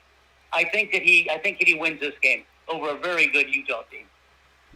Yeah, I mean, Oregon, you and I both thought that they were going to be better than, I did not believe in them, and you picked them to beat Ohio State. I didn't pick them to beat Ohio State. Then they beat Ohio State, and I sat here and I thought to myself, okay, you know what? This team may be for real. And again, like the Pac-12 has done pretty much every single year of the college football playoff era, they've been underwhelming, and they were underwhelming again. So unfortunately, we're sitting where we're sitting right now, and Oregon has no shot at the college football playoff. So, Oregon and Utah, this happened last year. Utah spoiled them. I think Utah in this matchup is going to fall to Oregon. I'm going to pick Oregon in this Pac-12 championship. The SEC, Georgia, Alabama. I love the fact that I've said this over and over and over again for over a year. I've said this for years on the show, and I just saw a poll about it. Do you think Alabama deserves to get in if they lose 2 games? Do you think they will get in if they lose 2 games? And I've told people over and over again, Alabama is the only team in the country that can lose 2 games in a season and still be in the college football playoff because their card is punched at the beginning of every year. Georgia, Alabama, what do you got? Oh, first of all, I got to comment on the game that I just saw last weekend. Alabama-Auburn, 3 or 4 overtimes.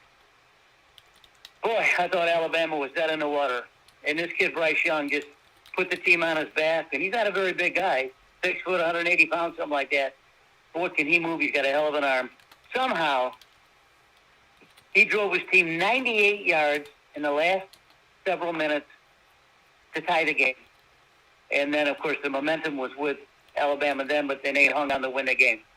Auburn left it all on the field. Auburn's a really, really good team. Yeah. And Alabama was very fortunate to be there. This game really will shape what the bowl committee will be looking at. If Alabama beats Georgia, both Georgia and Alabama are going to be in the championship. Yeah. If Georgia beats Alabama, and I think I'm right about this. If Georgia beats Alabama, Alabama's got to have two losses. The only way that Alabama can get in at 2 losses is if Michigan loses. If Michigan loses, then they'll say, well, they deserve to be in there. They're 2 losses, but they're one of the best teams in the country. That kind of stuff. This is a real tough game. This is a pick'em game too. Everything, the whole scenario that we've been talking about for 10 weeks, 12 weeks, all of it comes down to this game, Daniel. Yeah. So where are we going? I like Alabama. Alabama for PJ. All right. So I am going with PJ's picking Alabama. I did not pick Georgia early in the season. I remember the first game of the season, the defensive game against Clemson, and neither team looked good offensively. And who would have thought Clemson would fall where they fell? But Georgia has done nothing but win since then. Georgia's strong, but Nick Saban's resilient. I'm picking Alabama. Going with Alabama. Which means that Georgia will still make the college football playoff. Big 12, Oklahoma State and Baylor. What do you got? Baylor surprised me this year. They play a really good brand of football. Oklahoma State with Mike Gundy always plays a good defensive team. Beat Oklahoma. I mean, what can you say? I mean, Oklahoma State came out of nowhere to come up to be in this situation. I like Oklahoma State in this game. PJ picking Oklahoma State in this matchup. I'm going with Baylor. So I did not pick Baylor when it came down to the basketball side of things. I'm not going to make the same mistake on the football side of things. I think Baylor makes it interesting here and accidentally might help Cincinnati to get into the college football playoff. Next game up is Cincinnati and Houston. What do you got? Cincinnati's got too much to lose here, Daniel. Luke Rickle he'll be ranting on the sidelines. He will not let his team fail. Houston's a good team, of course, but Cincinnati will not fail in this game. Yeah, I'm going with Cincinnati in this matchup as well. I'll be there in Cincinnati for the first time ever at Nippert Stadium. I've covered Cincinnati for a very long time, but I've never been at their home stadium, and I'm looking forward to that. If anybody's got any spots to go to in Cincinnati, anywhere to eat, let me know, because I will be out in Cincinnati for this game this Saturday, and I'm excited about it. And, I'm picking Cincinnati. Conference USA, Texas, San Antonio, UTSA, who will not be there for long. They will be joining the American. So UTSA versus Western Kentucky. What do you got? Well, what are those two games again? The two teams? UTSA, Texas, San Antonio, or who just extended Jeff Traylor, their head coach, or Western Kentucky? No, Western Kentucky plays a good brand of football, too. I like Western Kentucky in this game. I'm going to go with UTSA in this matchup. I think UTSA has all season long made a case for themselves that they're a strong team. They've done a good job. They locked up their coach during the season, so nobody could poach them away. I got the Roadrunners running away with this one. Next one up, the MAC. Northern Illinois and Kent State. What up, Kent State? Kent State, that's where Dino lost his first offensive coordinator, Sean Lewis, his co-offensive coordinator. Kent State has done some good things in the MAC. What do you have for Northern Illinois and Kent State? I like Northern Illinois in this game.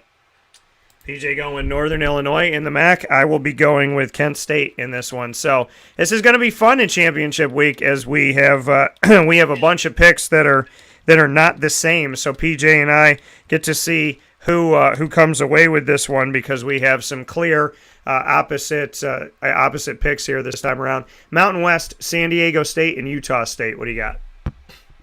I don't know much about Utah State, but I saw San Diego State a few times. I know they're ranked 19th. I stand to reason that San Diego State should be favored in this game, and I think they will win. Yeah, I'm going to go with San Diego State in this one. Utah State, the former running backs coach for Syracuse, went there and was the running backs coach, DeAndre Smith, before he went off to Texas Tech. Good to see Utah State is doing well after a coaching staff change just a couple of years ago, so shout out to them for that. And the last game that we have, Louisiana and Appalachian State. Coastal Carolina had a good season last season. They had a good season this season. Appalachian State beat them, and now they're not even in their championship game. Louisiana and Appalachian State, what do you got? Well, this is Billy Napier's going to coach this game, which surprised me. He's got too much at stake in the 4 seasons he's been here at Louisiana. His winning percentage is something like 90% or something like that. I think that Billy Napier goes out on top here and makes his transfer to Florida much more palatable for himself. So I like Louisiana in this game. Yeah, I got the Ragin' Cajuns in this one. Definitely going with Louisiana in this matchup, although I respect the heck out of Appalachian State. With that being said, Bruce Williams coming up here in just a second. Thank you for your patience. For those of you waiting on our DB and OC wide receivers coach of CBA ahead of the New York State title game. Very excited to have him on the broadcast in just a moment. PJ, as always, I appreciate you. Love championship week. I'm going to be texting you like crazy. I am sad that I'm ecstatic that I'm going to be at the Cincinnati-Houston game and that I'll be on site. And then I'm also sad that I'm not going to be able to see every second of every other game. But you can bet your behind that when I'm done with my work, I'll be running back to the hotel to watch some of these games. But really excited about Cincinnati-Houston. Can't wait to be there. Love championship week. Can't wait to see what's going to happen. So definitely going to be a big old-time football fan in a press box and then with some popcorn in the hotel room. So I'll be texting you and getting in touch with you. And as always, thank you for everything. Okay, have fun in Cincinnati. All right, take care. That coming from PJ here on Wake Up Call with Dan Tortora, where sports meets that thing called life. And so very excited for the opportunity to be out in Cincinnati and very much looking forward to it. With that being said, we're going to take a step aside for a fast break. When we spin back around, Bruce Williams will be joining us on Wake Up Call with Dan Tortora, where sports meets life inside of the Cafe Kubal studios. Make sure you head out to Cafe Kubal today at any one of their multiple locations in Central and Upstate New York. You can find them at 401 South Salina Street, as well as by going to 208 North Townsend Street, 3501 James Street, all in Syracuse, inside of Galisanos Children's Hospital in downtown Syracuse, 343 Fayette Street in Manlius, New York, in the giant behemoth of a brown-striped building, and their first ever drive-thru, which is on the corner of Route 11 and Taft Road in Sweetheart Corners in North Syracuse. So make sure you head out there as well. Thank you to everybody who has. Appreciate you so very much. We'll take a step aside for a fast break, and when we come back, Bruce Williams will be joining the show ahead of the state title game that will be played in the Dome for CBA, who has caught fire here in the postseason, and I'm ecstatic that my alma mater will be in the Dome at 3 p.m. this Friday, and I'll be there watching. We'll talk with Bruce Williams right after this.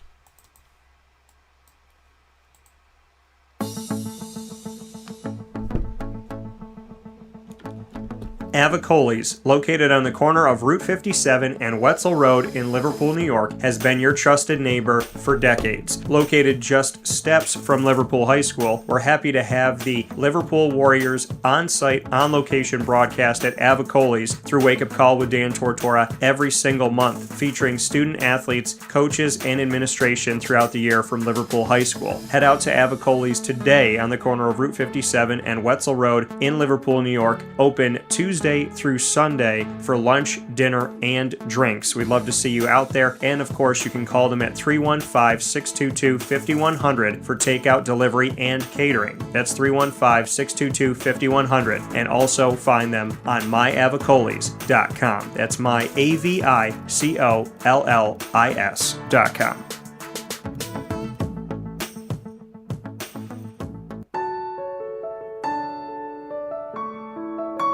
Having peace of mind when you're out of town that your furry-loving friend is safe and sound means taking them to Canine Campground, because we all know that when it comes to the love of our pets, it goes well beyond the call of duty to make sure they're safe and sound. Right, Lily? So take a ride to 242 Johnson Street in East Syracuse, New York, and see Canine Campground and where your dog will be staying in the classic cabin, the executive cabin, the grand cabin, or of course the luxury cabin, because if you know Lily, you know she loves luxury. Now you don't have to wait to the last minute to find a family member or a friend that'll take your dog for a few days. Call Canine Campground at 315-299-4013. That's 315-299-4013. Their drop-off and pickup times are Monday through Sunday. Check K9campground.com for more information. That's the letter K, the number 9, and campground spelled with a K.com. K9campground.com. When you're going out of town, bring your dog to Canine Campground.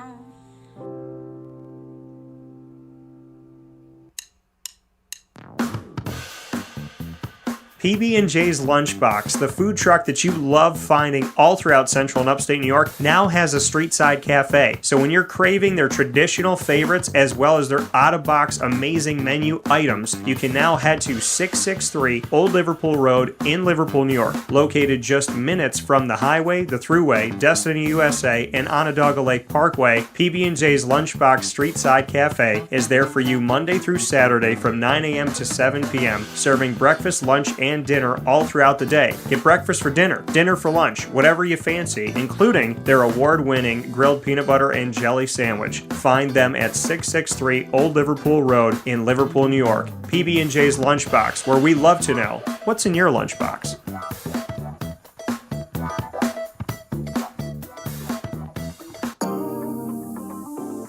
As a patient, what do we want? To be cared for, to be listened to, and to have someone walk us through the process on our path to victory. Victory Sports Medicine and Orthopedics does all of those things beautifully, with Dr. Mark Petropoli leading the team on 791 West Genesee Street in Skaneateles, New York, located minutes from beautiful Skaneateles Lake. Whatever your injury may be from head to toe, preventative care, rehab, physical therapy, laser therapy, and surgery are all available at Victory Sports Medicine and Orthopedics, where they care about us, they listen to us, and they understand that everyone's path to victory is a little bit different. Let them help you on yours by calling 315-685-7544 to make your appointment today. That's 315-685-7544. And find out more information at victorysportsmedicine.com.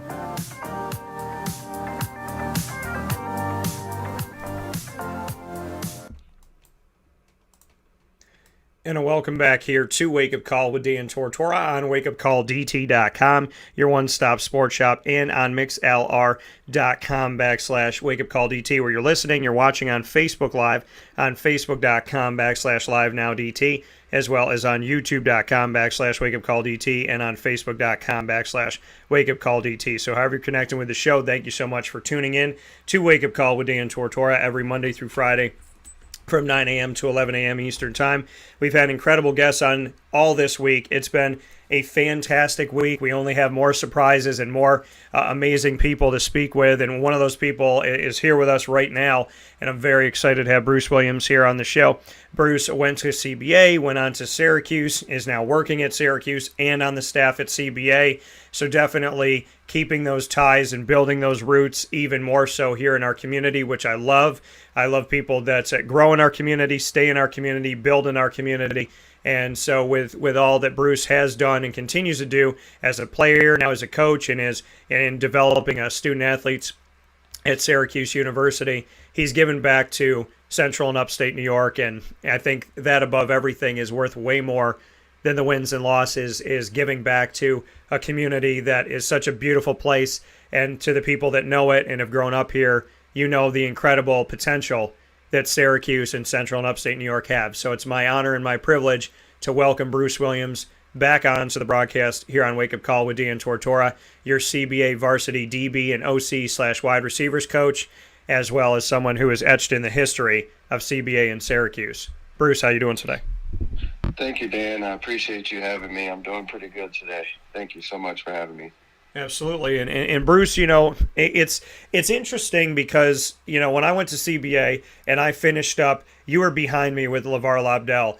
And, thinking back to that time and knowing your name and knowing who you were and walking through the hallway and whatnot to where we stand today, it sometimes seems like yesterday, and it feels very surreal to me that, you've been successful as a coach, you've been successful as a player, and you were right in the same hallway as me when we were at CBA.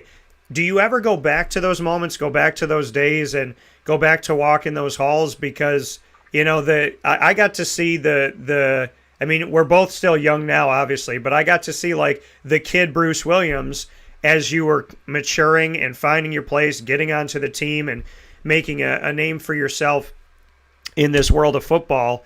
And sometimes I kind of just have to stop and think to myself, that's pretty cool. Greg Paulus was there, you were there, LeVar was there. There was a lot of great talent that came through those hallways. Do you ever go back to those hallways in your mind? Yes, I do. I do often, because those were the foundation bricks.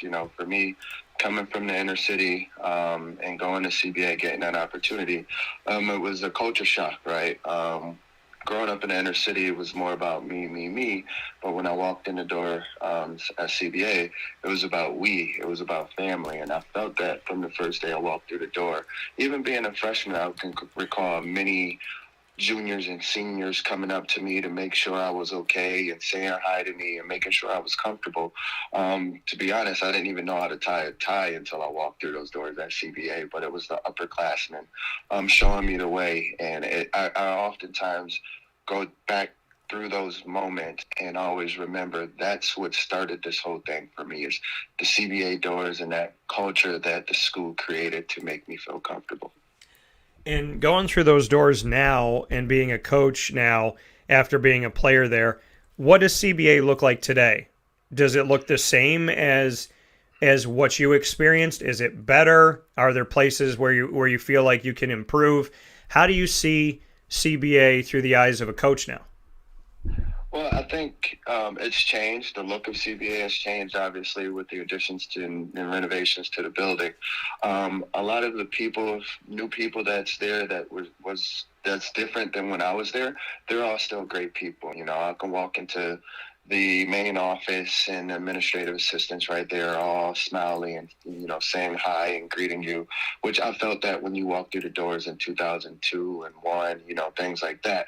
And the teachers, some of those teachers that we had are still there, you know, Mr. Roach, Mr. Conroy, Mr. Rand, all of those, they're still there. But I think President Matt Kehoe has done a great job with the building and the administrators and staff in the building. You know, Buddy being there as our athletic director, he was there.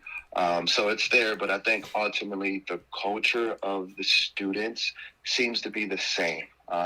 When you can see, you know, sophomores sitting with the juniors or sitting with the junior, the middle school kids, that's a great sign. That reminds me of LeVar sitting with the middle school kids at lunch, you know, and I still see those kind of things happening at CBA, which I think is an awesome thing because that's what kids need. If I'm a middle school kid and I know that there's an upperclassman that's not too cool to say hi to me, I smile when I see that interaction at school now as a coach, because those are the little things that make that culture at CBA special. That coming here from Bruce Williams this morning on Wake Up Call with Dan Tortora inside of the Cafe Kubal studios. I want to go back to your days at Syracuse after playing at CBA and etched in the history of high school athletics here as far as what you were able to do at CBA, and we've spoken about that before. When you come off to Syracuse and go right down the road from CBA to the Orange, playing on special teams and being a wide receiver at Syracuse University, in your final season, your senior year of 2008, you were elected team captain.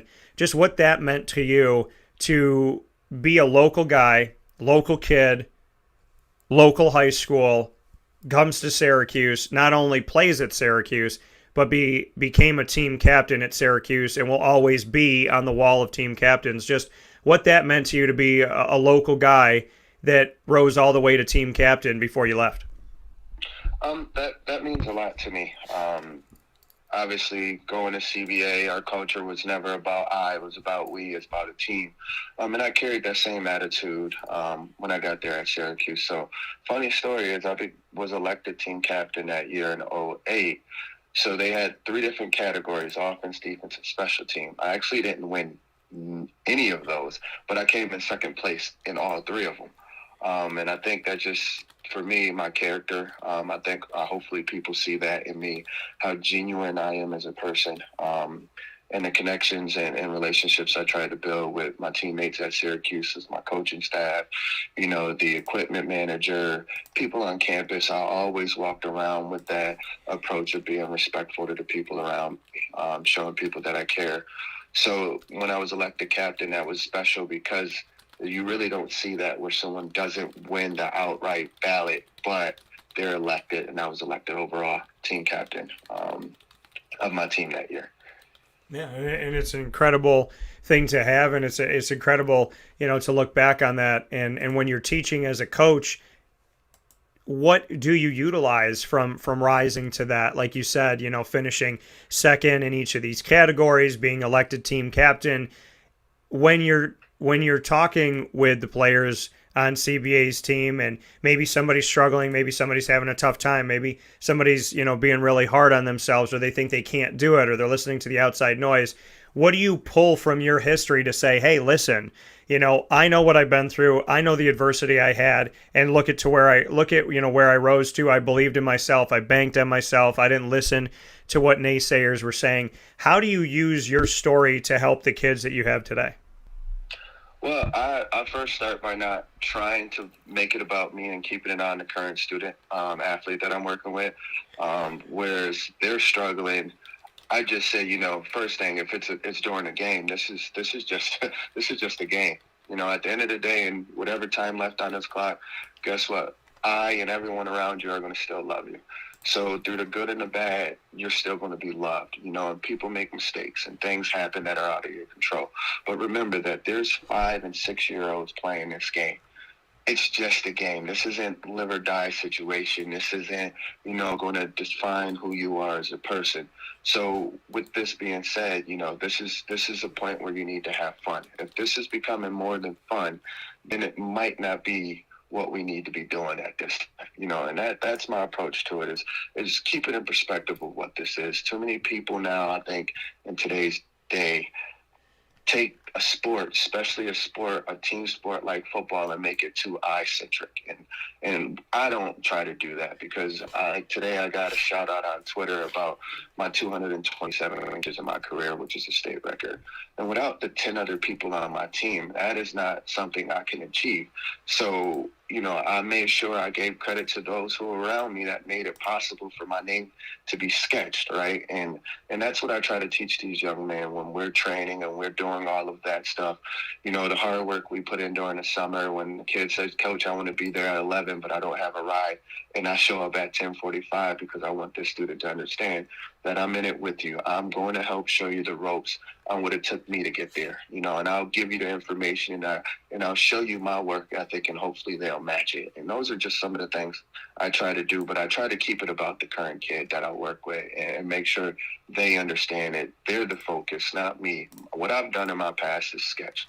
I can't do anymore, but what I can do is help you try to get yourself in better position to help yourself. That coming here from Bruce Williams, varsity DB and OC, a wide receivers coach at CBA as they get set for their New York State title game. Looking at the wide receivers that you have on this team this season, Sire, Torrance, Jason Brunson, Dan Anderson, James Bell and company, what can you say about this unit? Because we've seen all of these guys step up at different times. We've seen some amazing plays that have happened in the Dome, on your field, on an away field. There's a lot of really exciting brand of football, I think, when we look at, the receivers that you have here at CBA. And I go back to the Section 3 Class A championship game in the Dome and being able to see that game and see what happened there for CBA just a few weeks ago, what Sire Torrance was able to do as he's been offered by CBA. And, what we saw from Dan Anderson, from Jason Brunson, earlier on in the season from James Bell. What can you say when you look at this receiving core and the talent that you have and the young men that comprise this group?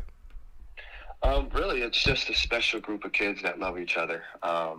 These guys are always together. If anyone sees their social media, they post about each other probably more than they post about themselves on their own social media. And that's a great feeling to have, to know that I have the privilege and honor of working with such a good group of guys. And in practice, we try to have fun. These guys are so unselfish when it comes to their playing time. And they understood what it took. That was one of my things that I try to preach, that, good players, they try to go get stats. They want to say me, me, me. But great players and great teams sacrifice. That's playing time, that's receptions, that's touchdown. That's being genuinely happy for the guy next to you. Because when a guy like Sire Torrance, when you're playing next to Dan Anderson, Amari, James Bell, Jason Brunson, Evan Brown, any of our other skill guys, Jameer Hansford, Tristan, all of these guys, when it's hard for a team to double team you because you have other stable horses in a stable that can go, it makes the game fun, and that's the great thing when you see them run up to each other after a touchdown, they're high-fiving and things like that. That just makes it special for the group, and that's the unselfishness of this group that I work with every day, and I'm just honored to be able to share my knowledge, but also see these guys smile. And funny story, I told Jason Brunson all week in practice that I was coming back to him.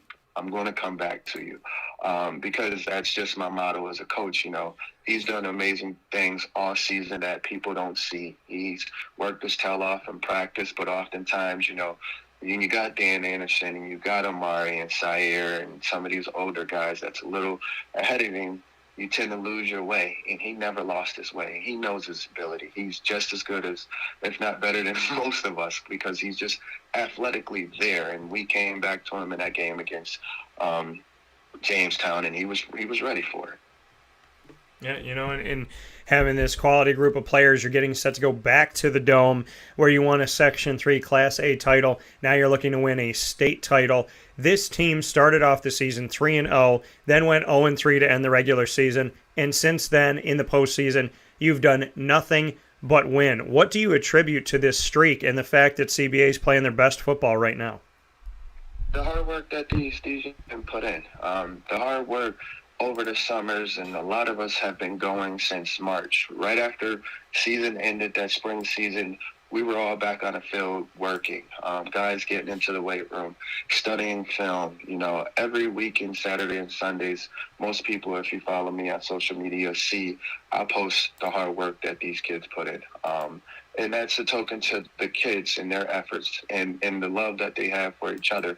We're our offensive linemen all went to work out together and build that bond. Those are things that we now see. And it's coaching. Yes, we get the game plans together and we do that sort of stuff, but these kids make it work. These kids make it click, and having smart kids that understand the game of football helps. And having a guy like Jordan at our helm at quarterback, and having a guy like Dan Anderson who after 3-4 years comes back out, but his leadership that he brought to the team, being a great basketball and lacrosse player, he brought instant leadership into the program. And he also brought the ability to lead without showing his emotions get too high or too low. And I always think of Dan Anderson and I say, man, I see a lot of myself in that kid, because he's never too high when he's doing great, but he's never too low if he drops the ball. And that's very unique in athletes. You don't get that. You don't get a guy who can stay even kill the whole game and locked in like that. But these guys, Sire Torrance, I'm with him since he started in 8th grade. We've been together every weekend for almost 2 whole years. And it's his effort, and it starts to show. So being able to do those things in the off season, obviously, other things we talk about, Coach Casey's great about, is stacking days. We stack our days every day, but also I talk to the kids about not drinking the Kool-Aid. Not reading and buying into what you see in the newspaper, right? We went 3-0 that first 3 games, and the articles started coming out about CBA being this great team again. And I would tell them, don't drink that Kool-Aid, guys. Please don't drink that Kool-Aid. And it happened. We went 0-3, and now everybody started writing about, oh, maybe that wasn't the team we thought they were. And now that we've been in a streak right now, and the guys coming together, I'm still back to not drinking Kool-Aid, because this thing isn't done yet. We're getting ready to play a great team this Friday. They're one of 2 teams in Class A, so they're pretty darn good. So let's not drink this Kool-Aid, because everybody's writing about us and what we've done last Friday that can't be changed. So let's focus now and focus in on what we have this week. That coming from Bruce Williams here, coach on the staff of the CBA Brothers football team. Are getting set for the New York State title game in the Dome this Friday, December 3rd at 3 p.m. Eastern Time. CBA has officially taken a half day so that the families and the students and student athletes and everybody can go out to this game and support CBA, as I hope you will. I will be there in the Dome, and I look forward to seeing you all there. What can you tell me, Bruce, about Summers and the fact that this is the last team standing in your way inside of the opportunity to win a state title here in New York? What do you know about Summers? And I'm not trying to, I don't want you to give anything away, Bruce. Please don't do that. but what can you say about Summers up to this point?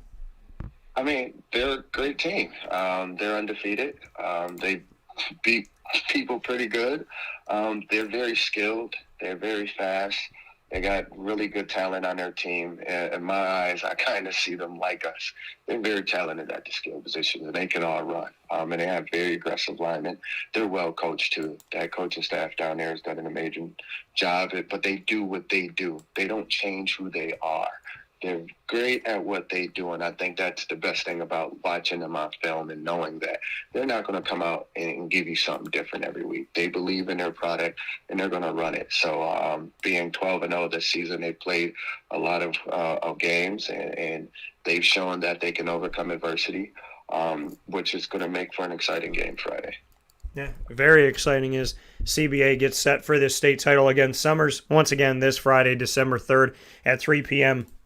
inside of the Dome. So if you thought games were over in the Dome with the end of the Syracuse football season, it ain't done yet. Plenty of games coming up this weekend for state title opportunities as we saw CBA come through the playoffs here and in Section 3 Class A, defeating Whitesboro on the road 20-12, then FM on the road 22-12, then Indian River for the Class A championship I spoke about 61-26 in the Dome, then on the road at Union Endicott winning 42-0, and then at CNS playing up against Jamestown, gutting it out 20-18 to get to the game this Friday and an opportunity, like I said, for a state title.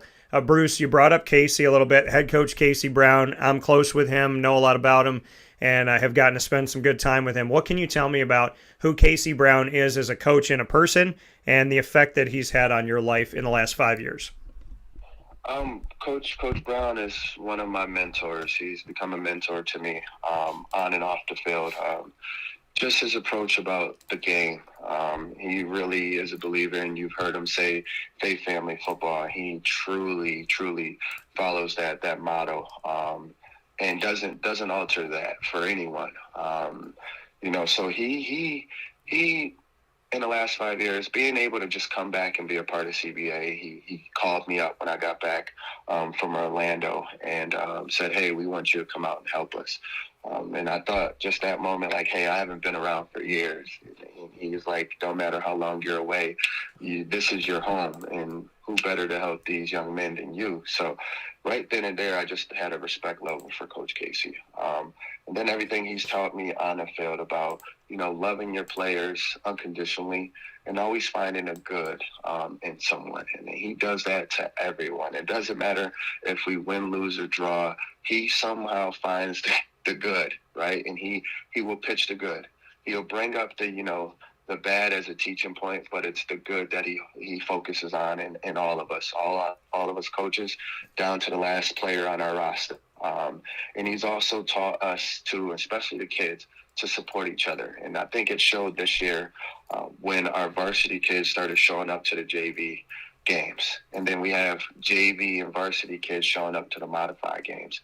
And it creates that culture, right? He put the blueprint together for these students, student athletes to follow. Be there to support them. And our JV team went undefeated this year and put up a bunch of points. But knowing that those kids saw varsity kids there and they seen them in the same eye. And Casey's big on that. See each other in the same eye. Don't think that because he's a JV kid, he's a CBA program kid, not a JV kid. Because at any moment he can come up and play for us. And his motto there, I just think, speaks volume of who he is as a person, as a coach, as a leader of here at CBA for us. And we all follow him through thick and thin. Yeah, and the leadership that he's brought here, it's so sweet to see where this team is right now. And like I said before, you've done this all on the road. After going 0-3 to end the regular season, you have not done a single thing on your field. You've been playing away from home this whole time. What does that say about this team, Bruce, that you have been successful and won 5 straight games in the postseason doing it away from CBA? Coach Casey mentioned stack days. His approach to it is for us to stack our days as coaches and as players. Stack the day. Can we get better Thursday today as we were yesterday? And he's big on that. And to win on the road, to us, it doesn't matter. Football's football. We can play in a dirt field, a parking lot, CBA, whoever's field. Football's football. You got to come out and produce on the field. And our kids have done that. Our kids have believed in each other. And they went out and played well so far. And it's just a token, again, to their hard work and their commitment to trying to be great and being excellent at what we do.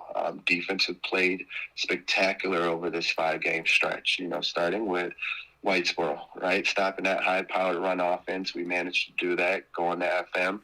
They got their great running back, TJ Conley, in that offense. We were able to slow them down. And then Indian River, right, the powerhouse that has taken Class A by storm over the last 6-7 years. We managed to slow them down on defense. So we've done our on defense, and I think we've always had that mentality of bend and don't break. But our leader on defense, Alex Smith, has brought it to a different level for that defense to know, like, we don't bend or break. we play CBA defense, and we got a shot. And he's been a great leader for our defense, and he's brought the energy for us, and that showed on our defense and on offense. Like I told you earlier, having this many horses in a stable, it's just hard. It's just hard for people to, zero in on Sire, and then Dan Anderson shows up. And then if you try that, and we got other guys. So Coach Casey's motto of stacking days just helps us, and that's our mentality. And I'd be remiss, speaking of coaches and speaking of, administrators and people here in the community, Bruce, if I didn't let you know that I got a message this morning from Ari Lieberman, the AD over at Liverpool, who congratulated you in the success of CBA. And he said, hey, here in Section 3, we got to root for each other as we see somebody moving forward. So I want to let you know that Ari Lieberman over at Liverpool wanted to send his congrats and well wishes for the game coming up this Friday as well. Thank you, Ari. That means a lot. And I'm a true believer with just what he said. During our summer workouts, I don't just train CBA kids. I train kids from other schools. I train kids from the community because it's about giving back. I think us as Section 3, as coaches, we need to start doing that a little more, helping each other out for the good of the student athletes, right? Because all of us as coaches, we've been there, done that. I have a great relationship with Nick Patterson, the head coach at Marcellus. Him and I talk all the time. I've had a conversation with Coach Klein out at CNS. He's a great person, and I think us as coaches need to do more of that and help build these kids because it's our community. And a lot of people that know me, I care probably more than a lot of people about our community because I was there. I was one of those kids from the south side of Syracuse who needed help, and it took a village to help me out, and that's just my motto too here now. Let's take the village and let's help these kids because regardless to what we do, these kids that are going to be great could be great at any one of these schools. But us as coaches putting them at the forefront need to happen a little more. I love that. Community and building together. Bruce Williams. Bruce, speaking of the community, why should they come out this Friday?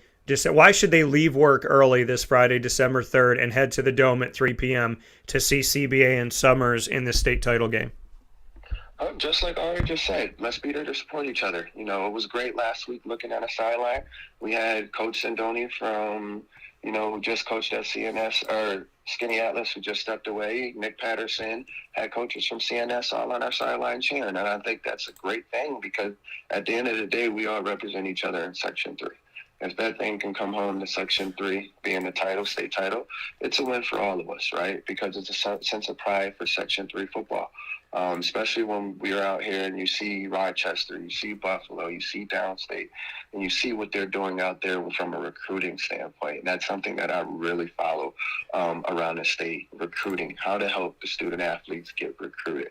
And it's coming together as coaches. It's coming together and say, hey, yes, I got a kid here. You're looking at him, but hey, there's a running back out at Auburn you should look at.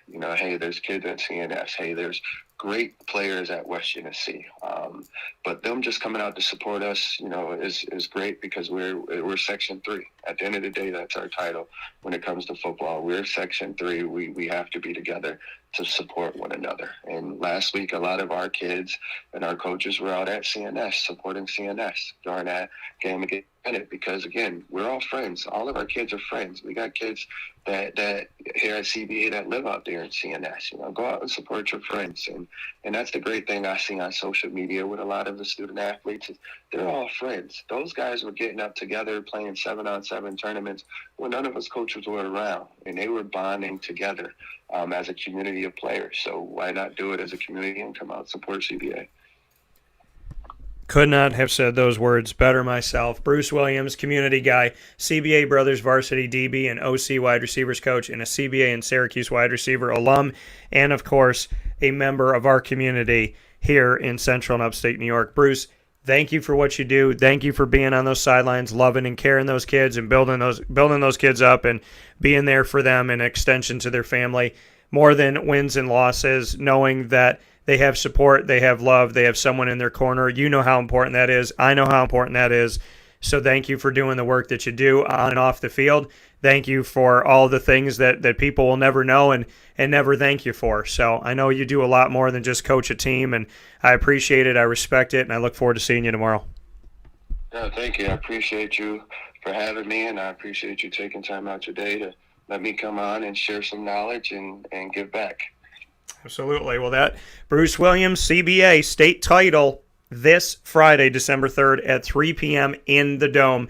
Bruce, you know the Dome all too well, so I'm looking forward to seeing you there. Excited about it. God bless in the meantime, and I hope everything goes well on the way in. And like I said, I look forward to seeing you, but take care of the family, stay safe, and I'll see you tomorrow. All right, thank you. I appreciate it. Take care. All right. See you. That coming from Bruce Williams one more time on Wake Up Call with Dan Tortora, where sports meets that thing called life. So very excited about the state title run. A lot of great things coming on, and a lot of great specials coming from Wake Up Call with Dan Tortora. Shenango Forks and Dave Hogan are fighting for a state title in New York. That special will air this week. Matt Gallagher and Maine Endwell are fighting for a state title. That special will air this week. And Casey Brown and CBA are fighting for a title. We may have something coming up for that as well. A lot of great stuff happening here this weekend with Central and Upstate New York. A lot of great representation and a lot of fantastic coaches. And a lot of coaches that along the way may not be playing in the state title game, but are reputable coaches. Tom Bellino at Union Endicott, Dave Klein at CNS, and the list goes on and on. Joe Corley at West Jenny, Carl Sanfilippo at Beeville. You know, a lot of love, a lot of support, and, you know, very excited about all that is to come. So we'll take a step aside for our final fast break. We'll wrap up the show right after this on Wake Up Call with Dan Tortora. I love this community, and I love the fact we get to tell these stories. Thank you for listening to them and for being here for it. We'll be back right after this.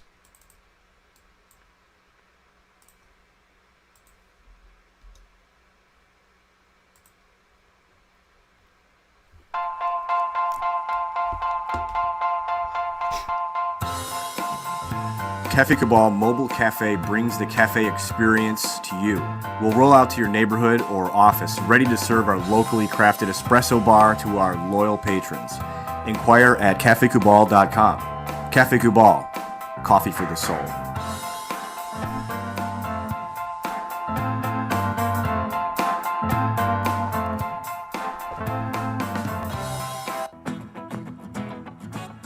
Hi, this is Amy from Mother's Cupboard, home of the whole frittata. We are open daily 6 a.m. to 1:30 p.m. For takeout orders, call 315-432-0942 and tune in to Wake Up Call with Dan Tortora for our monthly food challenge and try our Wake Up Call signature menu item available 7 days a week.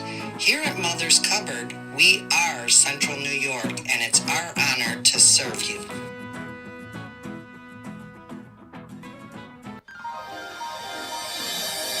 Ma and Pa's Kettle Corn and Popcorn Factory, located on 201 7th North Street in Liverpool, is home to over 40 flavors with more than 200 flavors in their total wheelhouse. Sky's the limit for this sweet and savory Central New York company. Keep it local at your parties, fundraisers, wedding showers, baby showers, and more by calling 315-450-MA-PA. That's 315-450-6272 for popcorn bars with custom flavors and colors at your upcoming event. Make sure to visit them on 201 7th North Street in Liverpool, New York. And for more information, go to maandpazsnacks.com. Ma and Pa's Kettle Corn and Popcorn Factory.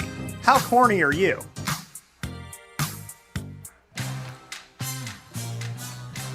Here at Progressive Dental, we understand the importance of regular dental visits and preventive care. Cleanings and checkups are essential to good oral health. We have multiple locations in the Southern Tier, so come visit us in Binghamton, Endwell, Kirkwood, Montrose, and Norwich. For self-pay non-insured patients, we offer the Smile Plan, which covers all of your cleanings, x-rays, and exams for an affordable yearly price. Call 607-754-2273 or 607-754-CARE to make an appointment today. For more information, visit our website at progressivedentalny.com.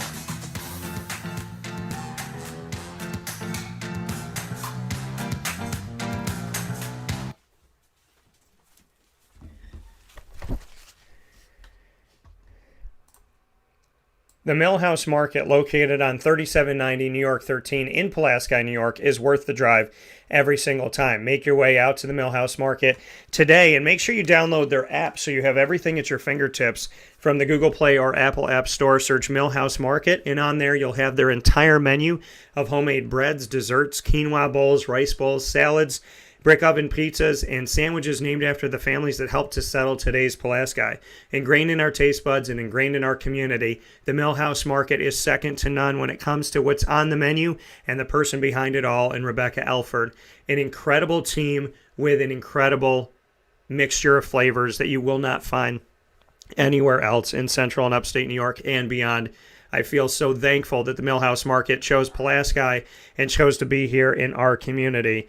Truly appreciate all that they have done. So make sure you head out there today and every Tuesday through Saturday from 7 a.m. to 8 p.m. and on Sundays from 7 a.m. to 3 p.m. So make sure you head out to the Millhouse Market, 3790 New York 13 in Pulaski, New York. Worth the drive every single time with their drive-through window, as well as their indoor dining and their general store with local products from local companies to help support other businesses that are here in our beautiful community of central and upstate New York. We'll see you there.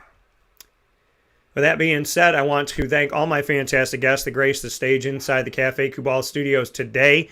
Cafe Kubal on 3501 James Street, 401 South Salina Street, 208 North Townsend Street in Syracuse, as well as inside of Galisanos Children's Hospital in downtown Syracuse on the corner of Route 11 and Taft Road at Sweetheart Corners in their drive-through location in North Syracuse, and out in Manlius on 343 Fayette Street in the giant behemoth of a brown stripe building that literally looks like coffee being poured. And as you come in where all the roads converge in Manlius, it's like the Manlius Welcome Center, that Cafe Kubal, with now an expanded parking lot for you to head over to Cafe Kubal today. So make sure you do that. Big shout out to all my guests inside of MonPazPopcorn.com's What's Poppin'. Joe Theismann, Super Bowl champion, Washington Redskin and Notre Dame quarterback alum. Papa Joe here with us speaking on the Florida Gators change from Dan Mullen to Billy Napier from Louisiana, as well as our college football championship week picks and the Major League Baseball lockout, which I hope is very, very short-lived and they work it out. And Bruce Williams coming to us as the DB and OC wide receivers coach at CBA, as well as a CBA and Syracuse wide receiver alum, and coming here from our community and raising up this community. I really do appreciate it. So for Joe Theismann, Papa Joe, and Bruce Williams, I want to thank each of these three gentlemen for making this an extremely important, valued, driven, and just incredible show. I thank each and every single one of you for being a part of today's show. So good morning to Mama out there. Good morning to all of you. Excited about what this championship week is going to look like. And I do want to make a quick note here as we take a look at championship week for New York State title. And I implore you to head out to the Dome this weekend to go and support these teams, including CBA. And just to let you know what you're going to have out there, this is what the schedule looks like. So once again, Friday, December 3rd, 3 p.m., we have the Class A state title, and that is going to be between Summers and CBA. Summers from Section 1, CBA from Section 3. Before that, at noon, we have Mariah, which is Section 7 against Section 4 Tioga at the Dome. So this Friday, December 3rd, we have a triple header. Class D plays at noon, Mariah versus Tioga, Section 7 versus Section 4. Class A at 3 p.m., Section 1 Summers versus Section 3 CBA. Class C at 6 p.m., Schuylerville versus number 4 seeded Shenango Forks. And on Saturday, December 4th, we have New York State title Class B at noon, Section 1 Pleasantville against Section 4 Maine Endwell, and Class AA at 3 p.m., Section 1 Carmel versus Section 6 Bennett. So a lot of great games coming up, a lot of great teams. And Shenango Forks, Maine Endwell, CBA have all been featured over the last few weeks on Wake Up Call with Dan Tortora, and they're all fighting for a state title this weekend on Friday and Saturday, respectively. So make sure you go out and see them, and make sure you support all of our student athletes here in this beautiful community that I love so very much that I call home, and that is Central and Upstate New York. With that being said, make sure you're listening and watching Wake Up Call with Dan Tortora every Monday through Friday from 9 a.m. to 11 a.m. Eastern Time on youtube.com/wakeupcalldt, facebook.com/wakeupcalldt, as well as on facebook.com/livenowdt, and of course on mixlr.com/wakeupcalldt, and on wakeupcalldt.com. Once the shows go live, you can jump into the archive. Over 1,500 shows are on Podbean. You can also find them on iHeartRadio, iTunes, and Apple Podcasts, YouTube, MixLR, Spotify, TuneIn, Stitcher, and more, simply by searching Wake Up Call with Dan Tortora on any one of these platforms, or one word, Wake Up Call DT. A special thanks to all of our Central and Upstate New York partners: Cafe Cubal, Carvel DeWitt, Wildcat Sports Pub, Ma and Pa's Kettle Corn and Popcorn Factory, where you can order kettle corn from anywhere in the nation by going to maandpaspopcorn.com. That's maandpaspopcorn.com. So make sure that you do that. And, of course, Progressive Dental, Avicoli's, Chick-fil-A Cicero, and Chick-fil-A Clay, Canine Camp Dog Daycare, Canine Campground Dog Boarding, as well as the Millhouse Market, Lemoyne Dolphins, Pizza Man, Honda City of Liverpool, PB&J's Lunchbox, Victory Sports Medicine and Orthopedics, and Mother's Cupboard. Wake Up Call with Dan Tortora is the proud multimedia marketing partner and the first ever in the history of Lemoyne College, bringing you exclusive Lemoyne Dolphins content and giving you what you will not find anywhere else. Make sure that you check out our Lemoyne coverage every single month here on Wake Up Call with Dan Tortora, and you can find it all on the Lemoyne tab of WakeUpCallDT.com, as well as our special AD and DT and Dolphin Dive video exclusives on YouTube.com/WakeUpCallDT. And you can go to LeMoyneDolphins.com for more information. Fins up. Wake Up Call with Dan Tortora is also the proud multimedia marketing partner and first in the history of Marywood University, with the Marywood Pacers being featured all throughout the month on Wake Up Call with Dan Tortora. Those video exclusives and audio exclusive happen throughout the month, and you can find those videos on youtube.com/WakeUpCallDT. You can find out more on our Marywood tab on WakeUpCallDT.com, and of course you can find more at MarywoodPacers.com. Pacer pride, always on Wake Up Call with Dan Tortora. I hope you have a fantastic day. Make sure you find us on Facebook at WakeUpCallDT, Twitter at CallDT, and Instagram at WakeUpCall_DT. And as always, God bless, no stress, do your best. This is Wake Up Call with Dan Tortora. You're amazing, you're valued, you're loved, and I can't wait to talk with you soon. Be well, everybody, and take care.